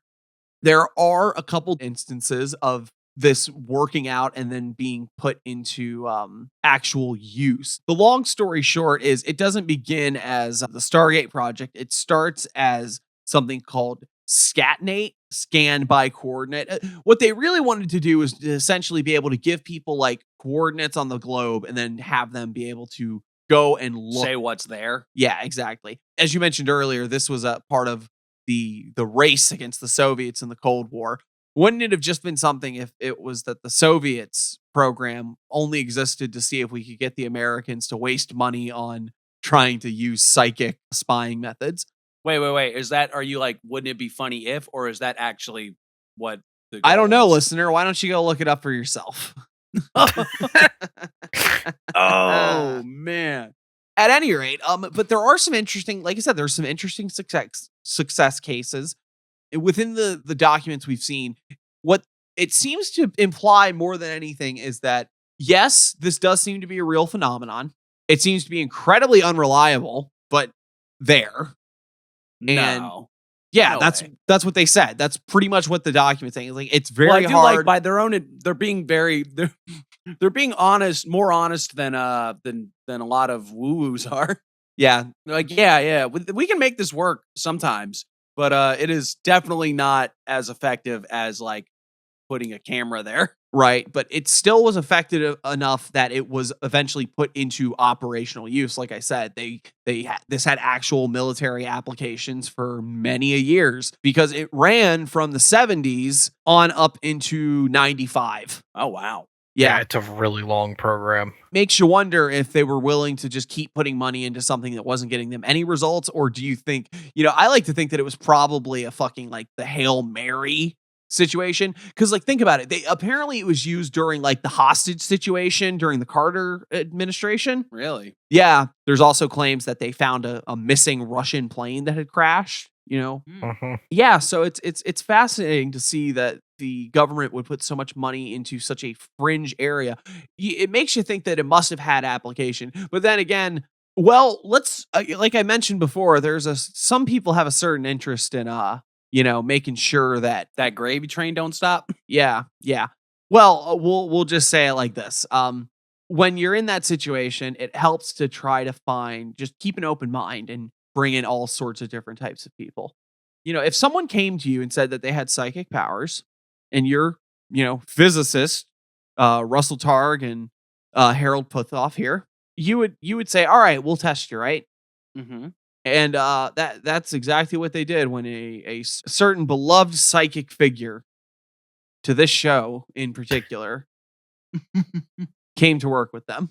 Yeah, Uri Geller worked for these fuckers. They tested him. Yep. And he's kind of instrumental in a huge failure of this that cost them a lot of, I believe SRI at this point lost their government funding over this, but essentially the government hired a man named Hyman. Oof. Ray Hyman. He was a professor of psychology from University of Oregon. Essentially, they were like, "Hey, go look into this and see if they're on to something here." And this man tore poor Uri Geller asunder. He said Geller was a complete fraud, and because of that, they ended up losing their government funding. So they then had to go out with Uri Geller and try to get private funding. Oh, so they doubled down. Hey, y'all, just to clarify real quick, they lost their funding for working with Geller specifically. Okay, now here's my question, all right? If you have a vested interest in showing that this works so that you can keep your checks coming, if you get sent there with the idea of like, hey, we think these people are bullshit artists and like, we need you to take them to task, or if you're somebody that has a motivation to be like, I think this is all fucking gobbledygook. And I'm not saying that Uri Geller was legit and we needed to take care, but it's the James Randi thing.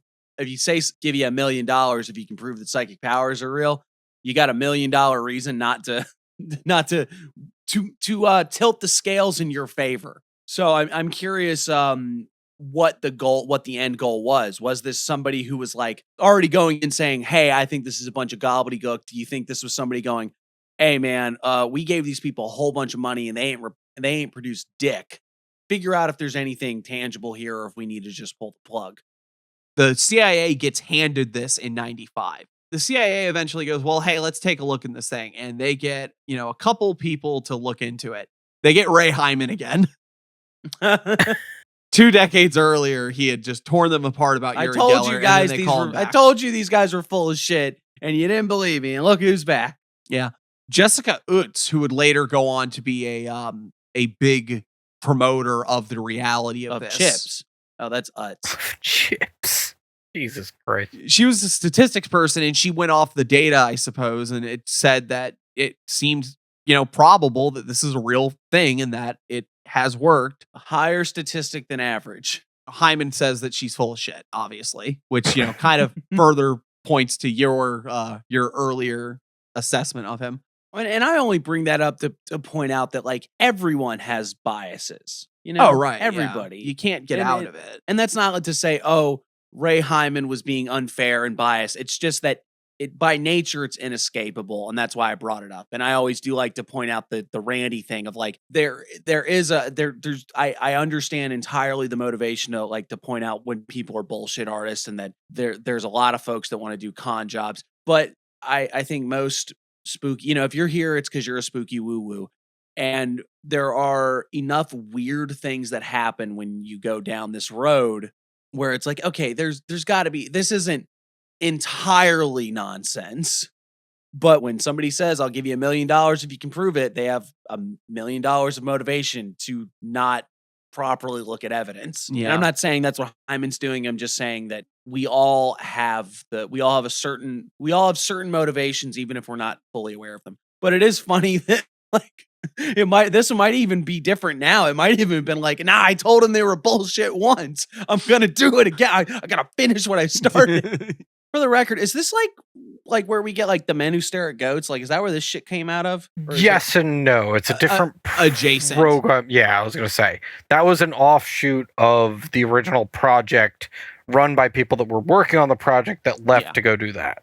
So they were like, all right, we need we're gonna spin off here and do like more hands-on field work kind of shit, or like they had they were focused on like psychic attack and shit as well, right? Like we're gonna figure out how to. So these guys were still trying to figure out how to get reliable spying out of it, and these guys decided that, you know what, we're really into like using it to make people's heads blow up like scanners. Except scanners wasn't out yet, so but they knew about it because they had seen it from the future by remote viewing. Yeah, because it gets very murky with like the remote viewing stuff where they talk about like how time works with it. Because there are certain things like I've read reports that Pat Price, who was an early person with the program, who was like a retired police chief, like supposedly was able to. So there was a test that they did where like this person would drive and they would take turns at random using an algorithm that was based on like what the car in front of them did. So if the car made a left-hand turn, then they would go 2 streets up and make a left. And he was supposed to remote view at a certain time. I forget what the time was, but like he was supposed to remote view at a certain set time. And then they were waiting for the time to happen. Like Pat Price goes, no, we don't have to wait that long. And he starts doing the remote viewing like 10 minutes before the guy arrived where he was going to arrive.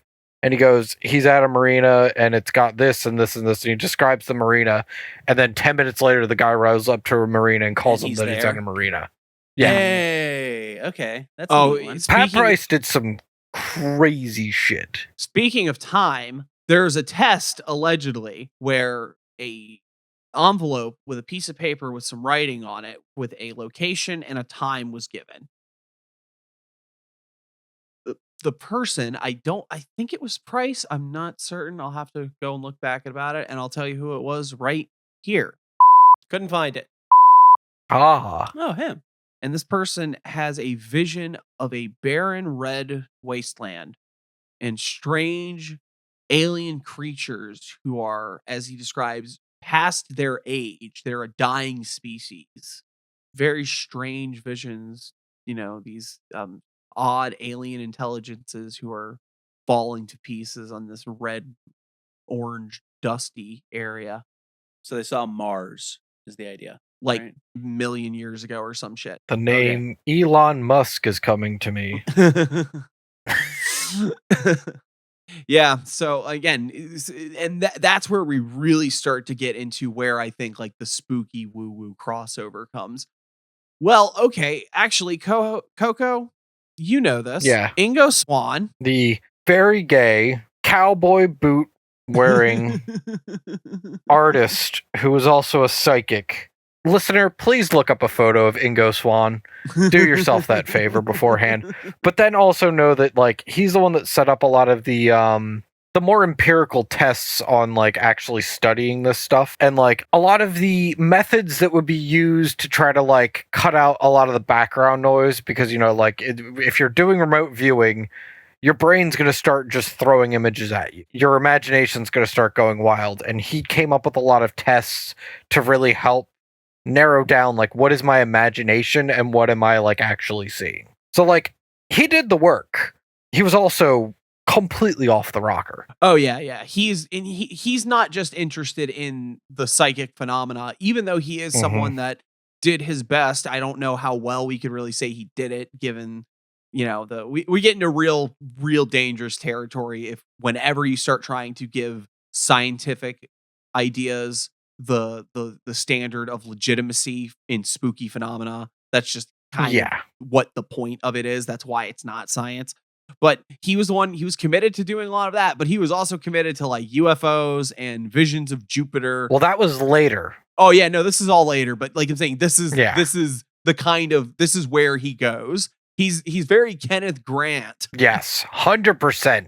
There's a through line there. Yeah, there really is. before we get too far into where we're going with this, there is one thing I want to bring up first, which is a story earlier on when they were really testing a lot of the stuff. Do you mind if I go into this? Oh, go for it. Yeah. Earlier on in the program, when Ingo Swan was one of the only members and Pat Price was, it was basically just Ingo and Pat Price. Mm-hmm. They gave them both separately these coordinates and wanted them to view them. And this was like the test. The man that was about to administer the test just ran out to one of the guys that was in like another department and goes, "Hey, just give me some coordinates. I don't care what they are. Just give me coordinates." So the guy gives them these coordinates. They did Ingo first. And Ingo was like, it's like an open field. There's a satellite dish somewhere nearby, and I'm seeing some kind of bunker type thing. He doesn't go too far into it. He does a later one that gets more into detail. The guy, Pat Price, starts going off on this whole thing where he's like able to walk through this facility and read documents that are on desks and in file folders and stuff like that. And he starts telling them like, "Oh yeah, it's Project Q-Ball and Rack Up and like all these like code names and stuff that he's reading." And so they're like, "Oh, we got a hit. Like we got something here." So the guy goes back out and goes, "Hey, what were those coordinates you sent me?" They like described this like bunker, all this stuff. And the guy goes, "Why?" They like both guys were saying this. I'm like, say it's bullshit. He's like, "That's the coordinates from my vacation house." And so they were like, "Oh, okay, all right, whatever." So the guy goes back to his vacation house, like, like they're like, "Just go check out the area."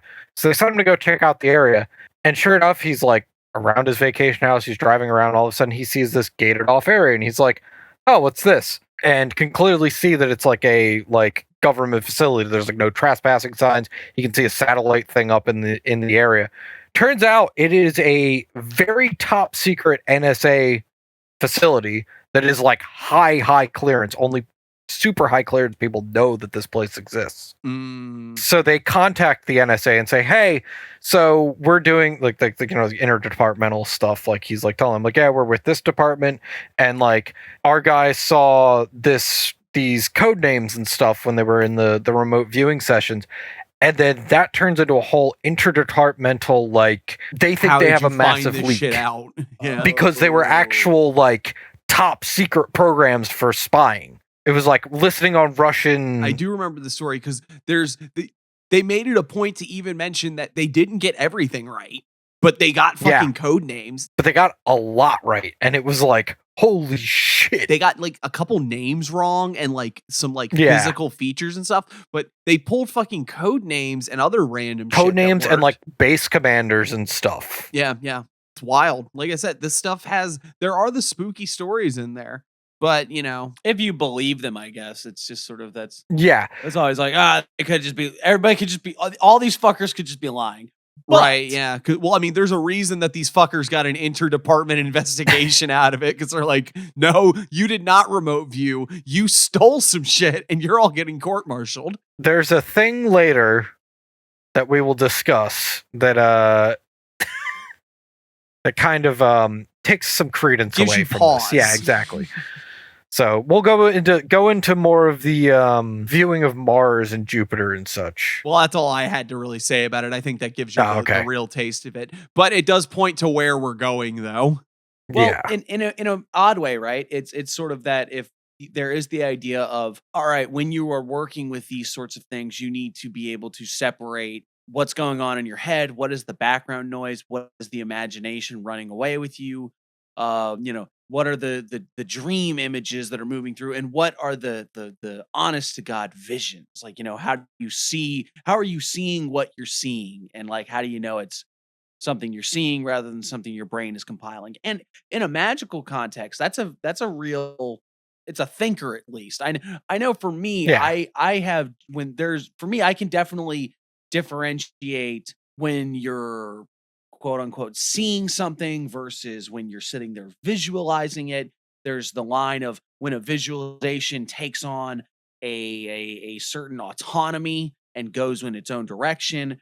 There is, there's levels of mental conceptions and like how you experience them and how they appear to you. And you can definitely tell when something is consciously apprehended versus when something is being actively assembled versus when something is just running through. And these are things that you don't think about it so much until you start doing this type of practice, because then like you start to just be able to, or you start to become aware of the subtleties of the differences of like everything's in your head because there's nowhere else for you to experience it. Yeah. But they are not all the same thing. It's Mhm. not and it's not something I can say is 100% like it's probably not experienced the same for everybody, but there's also definitely people who are bad at this that cannot differentiate like the make believe in their head versus things, and not even like the difference between an honest to God divine revelation and like a daydream, but like people that can't even differentiate when something's being coming up from a conscious level versus when they're actively thinking about it. They can't even differentiate something that is coming to them versus something they're conjuring up. Mhm. I think it's interesting that often with stuff like this, the more grandiose the vision, the more like, oh wow, amazing it is, the much easier it is to go, yeah, that's bunk. That's just like playful fantasies of sci-fi vistas and big Yeah. temples Yeah. from And ancient wishful history. thinking. You know, the idea that I had thinking about just that particular story you remember Robert Anton Wilson discussing reality tunnels. Obviously, everyone, if you don't know what I'm talking about, just go YouTube that and you'll just go listen to all that and then We'll come wait. back. You'll enjoy the show a lot more. Um, but at any rate, he discusses the experiment of getting people to in a, like a lecture hall or whatever, or a classroom, to walk out into the hallway, and everyone walks out into the hallway and stuff, and then they come back in and they say, "All right, now like Everyone write down describes like it. describe it," and everyone kind of gets it different. There's a lot of that sort of feel to it, where it's an interesting thing to think that both of these people attempting this practice got like similar, and with there's almost the idea that maybe because again in your day-to-day life that's how you live, and I'm not one of those people that's going to tell you that it's like, oh, we all have our own like mental cognitive connection to how reality manifests. I'm not even saying that. I'm just saying in the very basic sense of the way we exist in the world, so much of it is just put into the background on the basis of how we render objects and the world around us intelligible anyway. So there's a certain level of like disconnect where you see things and you don't really see them anyway. So when you try to describe it, you're just giving yourself some sort of rational thing. You're like, oh, it was like green chairs, and you're like, no, they were fucking purple. How'd you get that wrong? It's like, it was a fucking row of chairs in a lecture hall. What do you mean? Like, you actually look at that shit intently like that? No, you probably don't. You're probably paying attention to the guy talking to you. You're probably paying attention to the weirdness of like, all right, everyone go march out in the hall. That's almost the point. Yeah, it's sleight of hand. Yeah, exactly. Like there's no trick to this. You didn't like your brain didn't put together like a series of incorrect patterns that don't represent the situation properly. It's just the way that you deal with and perceive the world. It has a certain level of play to it. Well, and not only that, but it's also the process of almost kind of what I'm talking about. It's the difference of taking in something in a passive sense versus having to actively become aware of it. Right. And Yeah. then in this case, actively assemble a recreation of what you experienced. Mm-hmm. Well, and I think that plays into the remote viewing phenomena ultimately, because that's Oh yeah, what you're absolutely. doing on an imaginative sort of level, I suppose. Like there's whether you want to say there's a reality to it and what mechanism it works in, we can all say at least that the technical way that remote viewing works has to function in the same like biological and physical sense, as it were, of like the imagination, seeing pictures in your brain, that sort of thing. That's what you're doing ultimately. And anyone who's an artist knows the struggle of seeing something in your head And trying to Yeah. trying to bring it in. Sometimes it sucks. Anyway, but so this starts out as a program of, hey, can we see stuff in boxes? Can we see things in other, areas? Can we look inside of this base? Can we do that? Can we go read some codes? And then at some point it becomes as fantastical as what's Jupiter like? What was Jupiter like millions of years ago? Yeah.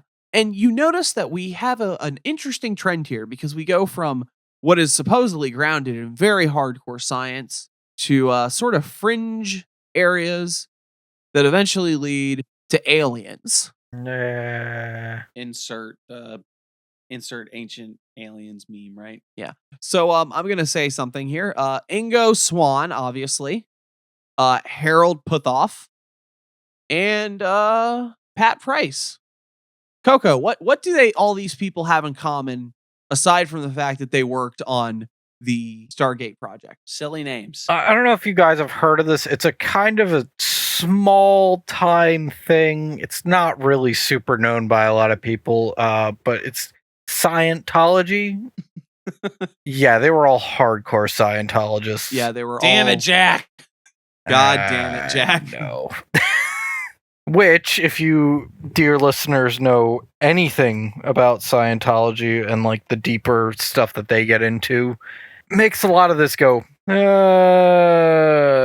like, I have a lot of questions about this stuff now. It starts to make you wonder, was this a bunch of Scientologists attempting to get the government to fund their Scientology stuff? Do you know about, oh god, I can't remember the name of it right now. There was the Scientology government raids and shit? Yes. Do you remember what that's called? Or Operation Snow White? No, yes. Snow White. Wait, was it Snow White? I think it's Operation Snow White. Yeah, Operation Snow White. That got revealed because of the other horrible thing they did where they were going to get a journalist to go insane and... Operation Freak Out. Yeah. Yeah. And the scary thing is some of that stuff worked. They were able to expunge a lot of records. Yeah. Okay, just to explain real quick, if you don't know anything about Scientology, like what? You didn't see that South Park episode like 10 years ago? 20 years ago? I don't know. That's shit's old as hell now. This is all old news. There's nothing crazy about reminding you that Scientology is a religion created by L. Ron Hubbard after he couldn't sell Dianetics anymore because of copyright issues. That, definitely isn't his thing, that he was like, hey, this is like my sort of pseudo spiritual psychology thing that I did. But, now it's a religion because I can't sell it anymore. Point being is L. Ron Hubbard, best buds with Jack Parsons, Coco's favorite Thelemite, borrowed a lot of things from him. I do like Jack. By this point, they had become big enough that they were doing things like, hey, let's go get rid of all the unfavorable documentation that the feds have on us, and specifically Mr. Hubbard, the prophet. Like you do. I'm not saying anything here.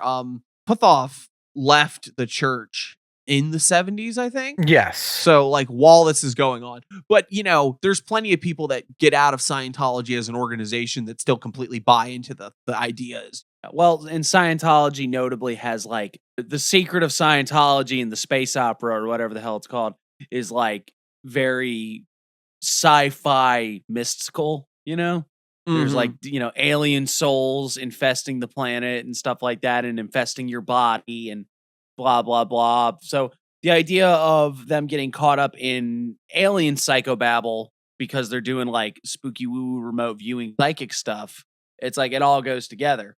And remote viewing itself is already something that fits into L. Ron Hubbard's, metaphysics and his ideas. Like everyone's already said this before, like the idea of astral projection that he possibly gets from Crowley, possibly just picks up on his own, is what starts with the operating thetan idea. If you don't know this, the auditing process involves you like answering questions, and he looks at his tin cans that he's got you hooked up to, but he also talks you through experiences and stuff. And it's, again, this sort of thing where you are being led to like, I'm outside of my body. I'm in another time. I'm doing these sorts of things. I'm having these sorts of experiences. It's the same thing, but the difference being that L. Ron Hubbard didn't have a government agency that he had to prove to that this stuff actually works and that it's not just suggestion and imaginative experiences.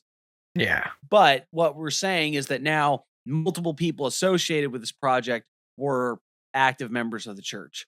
Yeah. Or at the very least, former members like still with associations. And still very influenced by the ideas of nothing else. Because again, Yeah. this is something that is, it has its place. And again, astral projection to a certain extent is the same sort of idea, just in a different register and a different vocabulary. The point being is that former members of a church that had these ideas as part of their practices, who would later be shown to attempt to influence and raid the federal government, working for Yay. government employ. It's a strange look, man. It's a strange look. Yeah, it raises some eyebrows and kind of makes you question a lot of the validity of some of this. Yeah.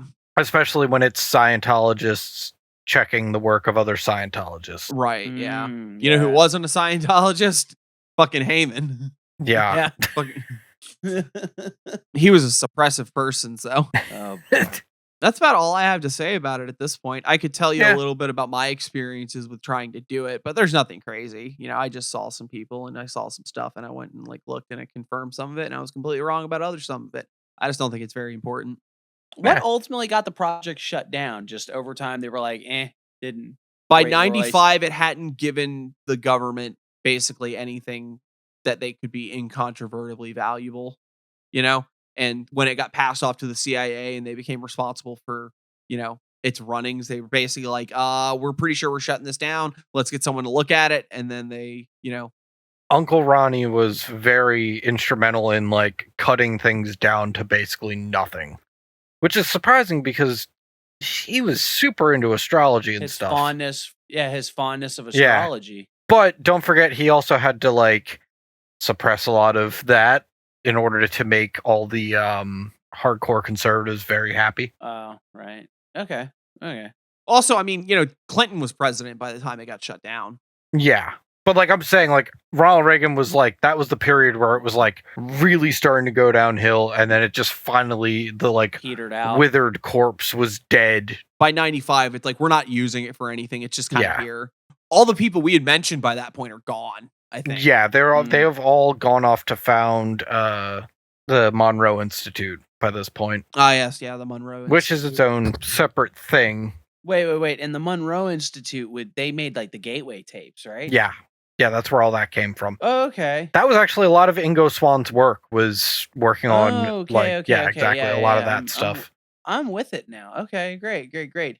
And the Gateway tapes they're famous at this point. The whole concept of hemisync stuff came from Robert Monroe, which actually has some genuine uses of like you can document that, hey, this can do certain things to your brainwaves kind of thing. So that's cool. You can get your breaks done.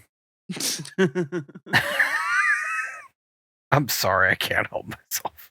Now that we've gotten some of the more historical and talking about the concept as a whole came from, let's get to what prompted this as a topic.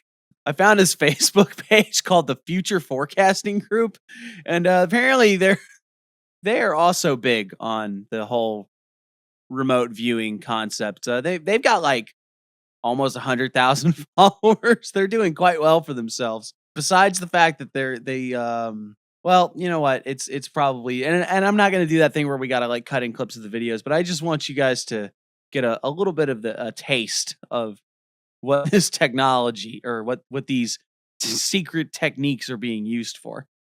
Do you guys want to know what crypto to invest in?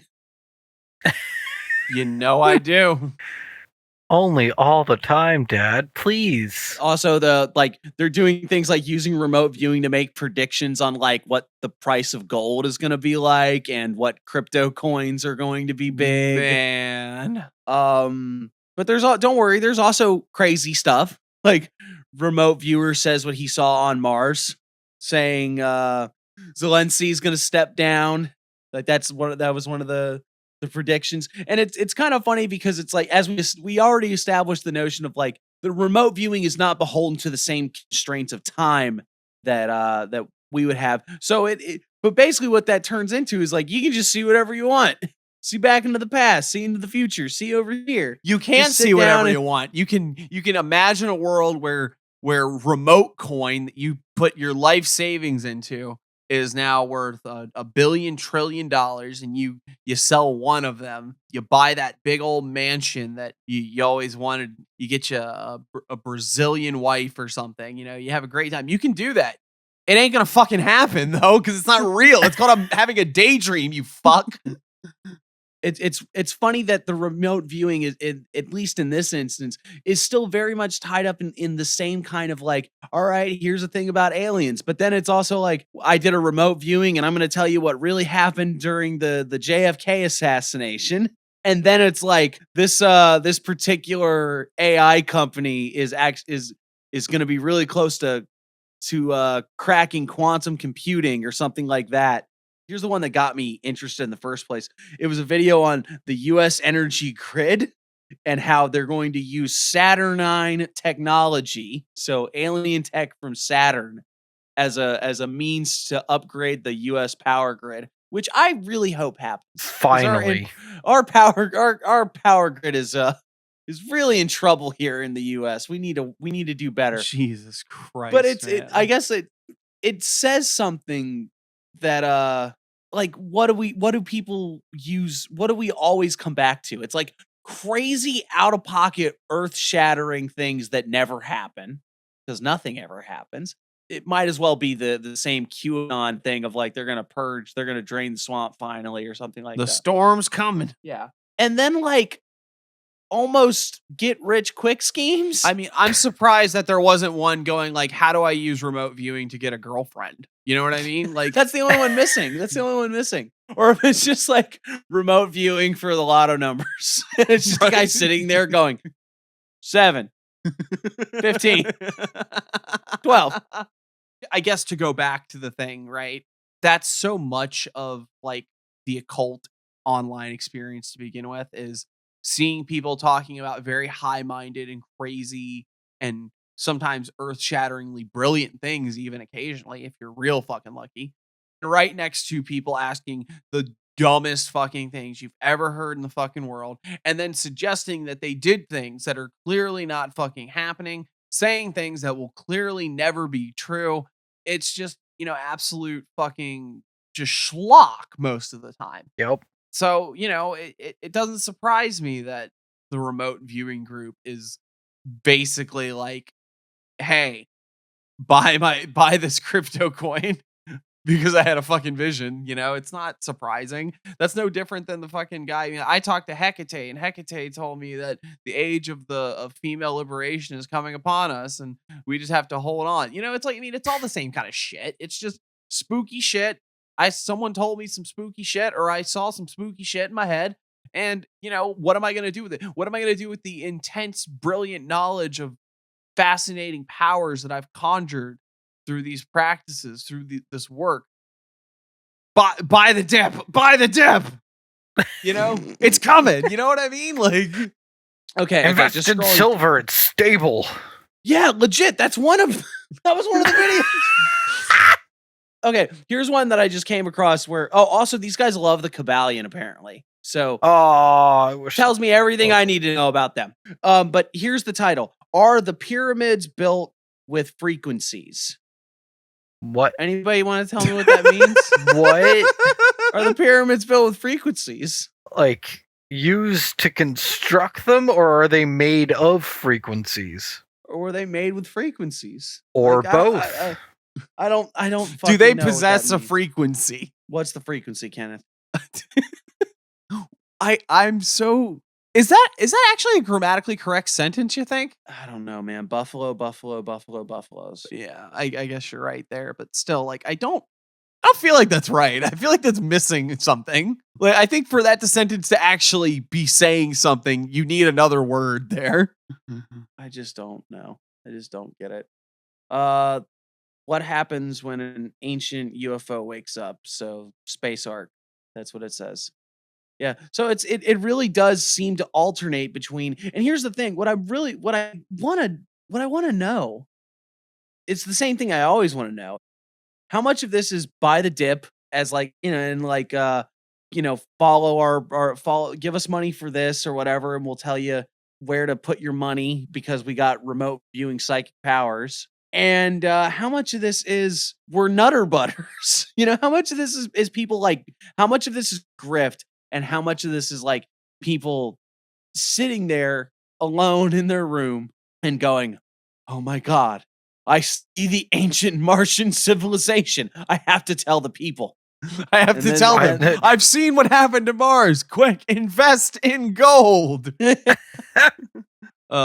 Well, the one side of this we haven't touched yet either is that, of course, the fascinating part of this is that it's something that the government put an exorbitant amount of money into, and there's at least the motioning towards scientific credibility because of the amount of people involved and But then multiple times they got reamed, and they're like, "Oh this yeah, is a bunch of fucking nonsense. yeah, we wasted all our money." No, but that's what I'm pointing out. Is like it's got we should have bought crypto. People being psychic and claiming to do crazy shit where is just not. That's not great. Miss Cleo was a thing for a long ass time and very successful. Oh man, I wish Local didn't have to dip out, because he was the one telling us about how like Miss Cleo had like her friend group, or sorry, her, I'm not even sure what the word, her circle was like hyping her up, of like basically like gaslighting her into believing her own shit. Oh my God. That's incredible. Yeah, it's so sad.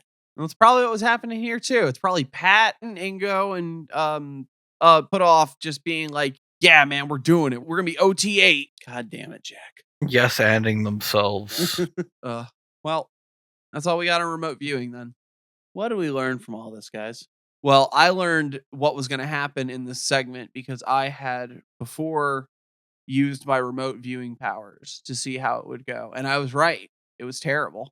I should have known that it would have been funnier.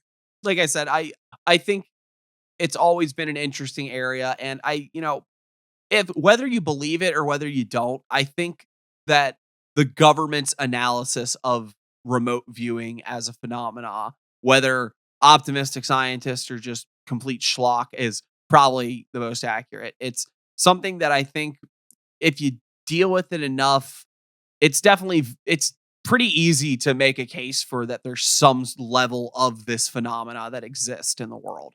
Everyone's had the fucking at least one moment in their life where they knew what the fuck was about to happen suddenly, or they knew somebody was somewhere when there was no reason that they should know. Like, there's just weird things like that happen to us.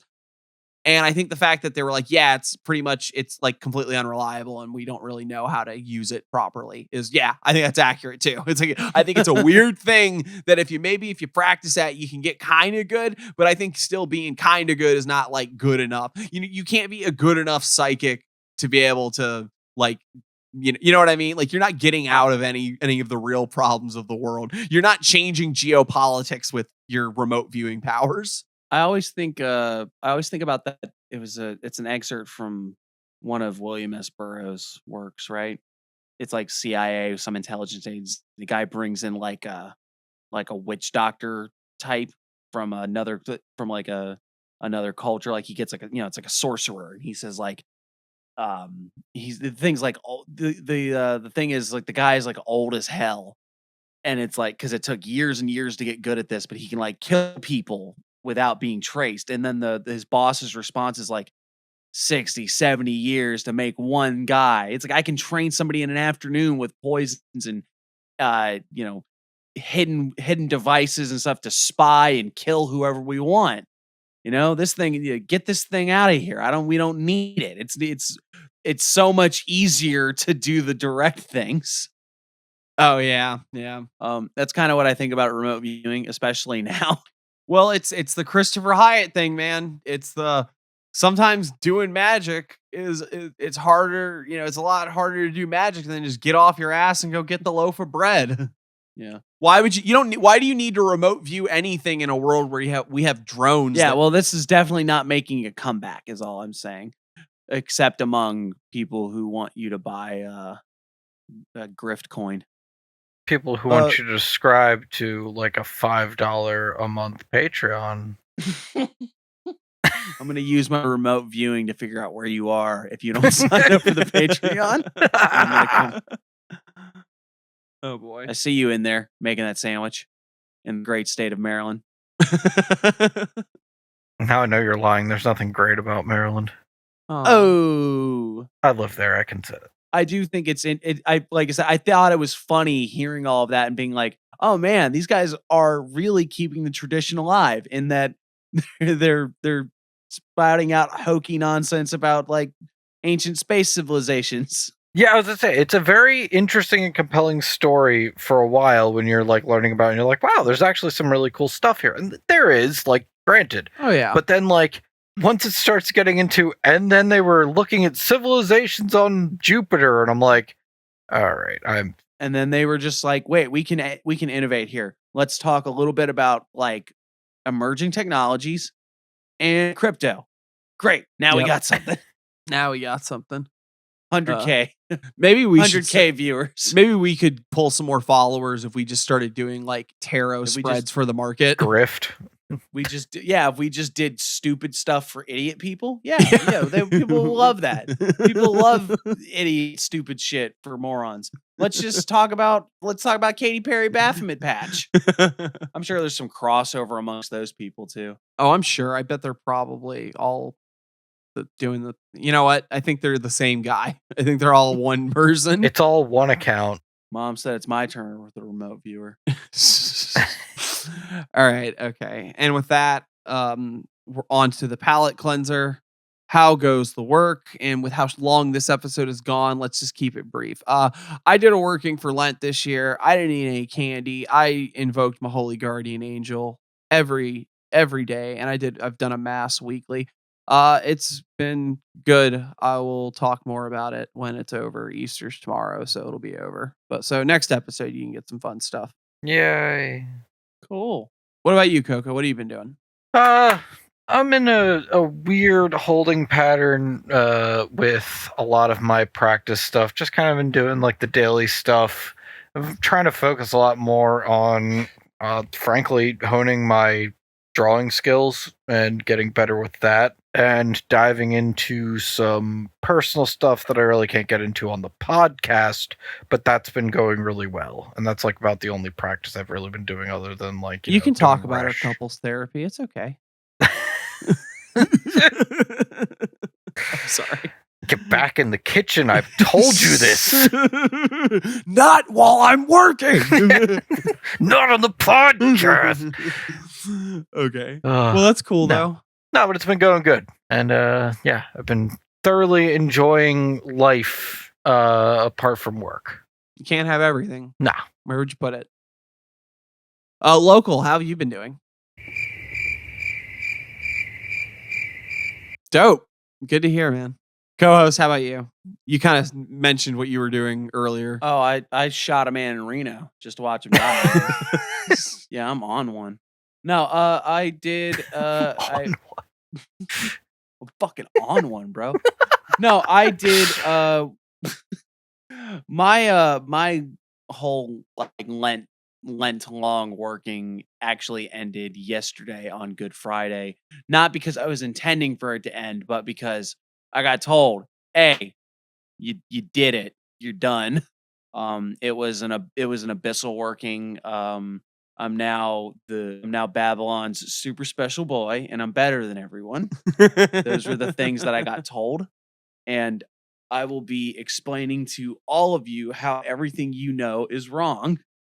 No, but it was it was one of those sort of crossing the abyss things, and I'm not somebody that my experience with those types of workings, and particularly this one, has never been like you come out on the other end irrevocably changed and everything's different forever. And now it's quite often it is a reminder of how much further you have to go every single time, you know. But ultimately, that there is, despite the constant fluctuations and the ups and downs, that there is that which is constant, the thing that is always remaining behind. If you're able to remind yourself of that single toe that is in that deep water. But yeah, it was overall was interesting. I confronted you confront a lot of unpleasant stuff, and you pull it out and you look at it and you figure out how you're gonna get past it, you know. And sometimes the answer is just if you're caught in a bear trap, you can either sit there and bleed or you can cut it off and go. But yeah, Yeah, that was cool. It was interesting. It was a fascinating experience. I'm glad I did it. One weird thing is that part of the a large part of the working was sort of petitioning a certain entity to sort of be my psychopomp and sort of get me over the threshold. And ultimately what happened was that I got told, like, well, I can get you there, but I can't get you through, you know?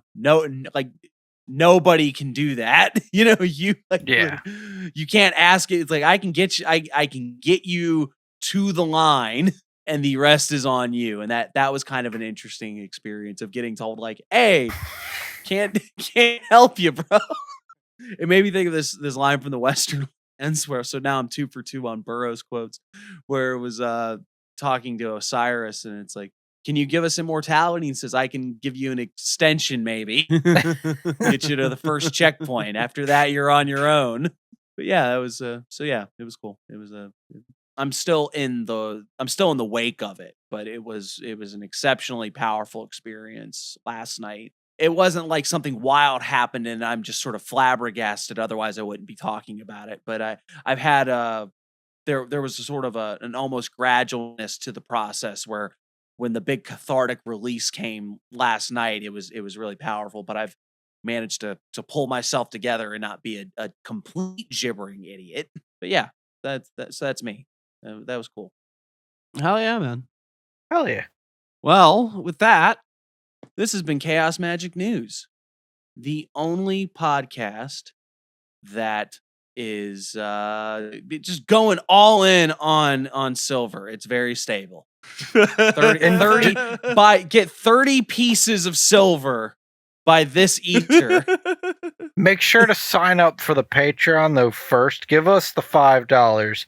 Then go invest all the rest of your money. Everything you own. Exactly. Remortgage the house. Everything. Yeah, fucking panic, bro.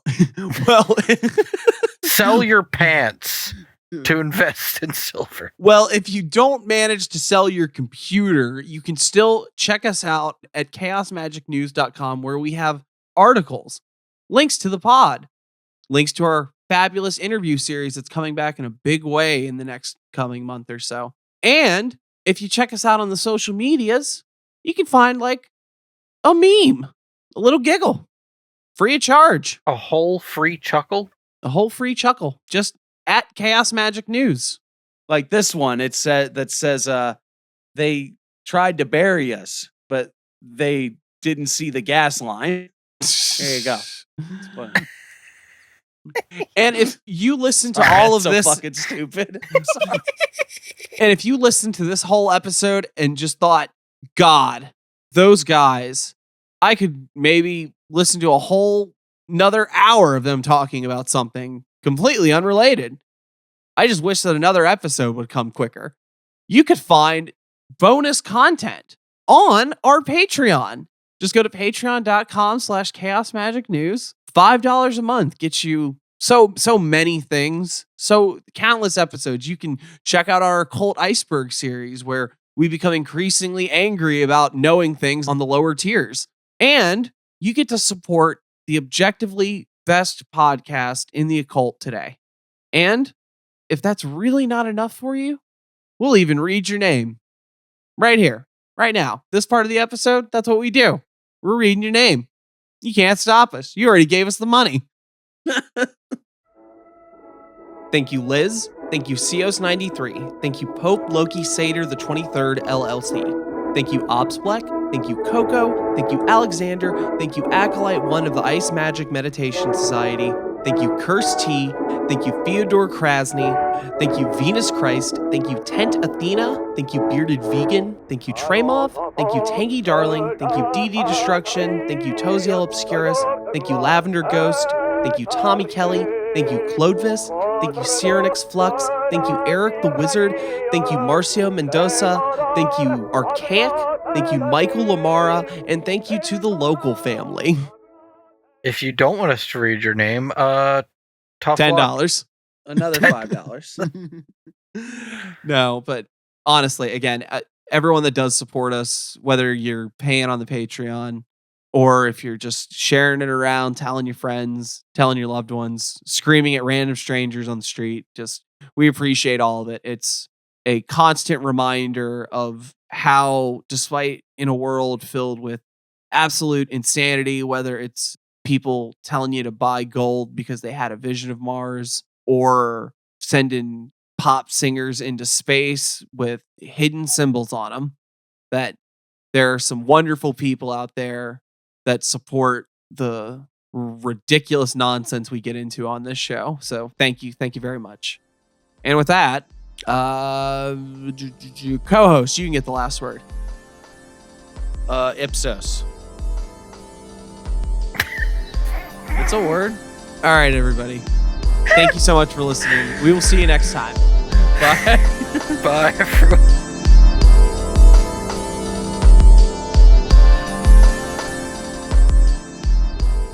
Co-host, let me get a chip. All right, I'm passing it through right now. Did you get it? What flavor was it? It's a ranch veggie straw, actually. Ah, see, I knew that because I could see you remotely. Wait, are we going? Damn it, I don't want to be eating chips on the podcast. Just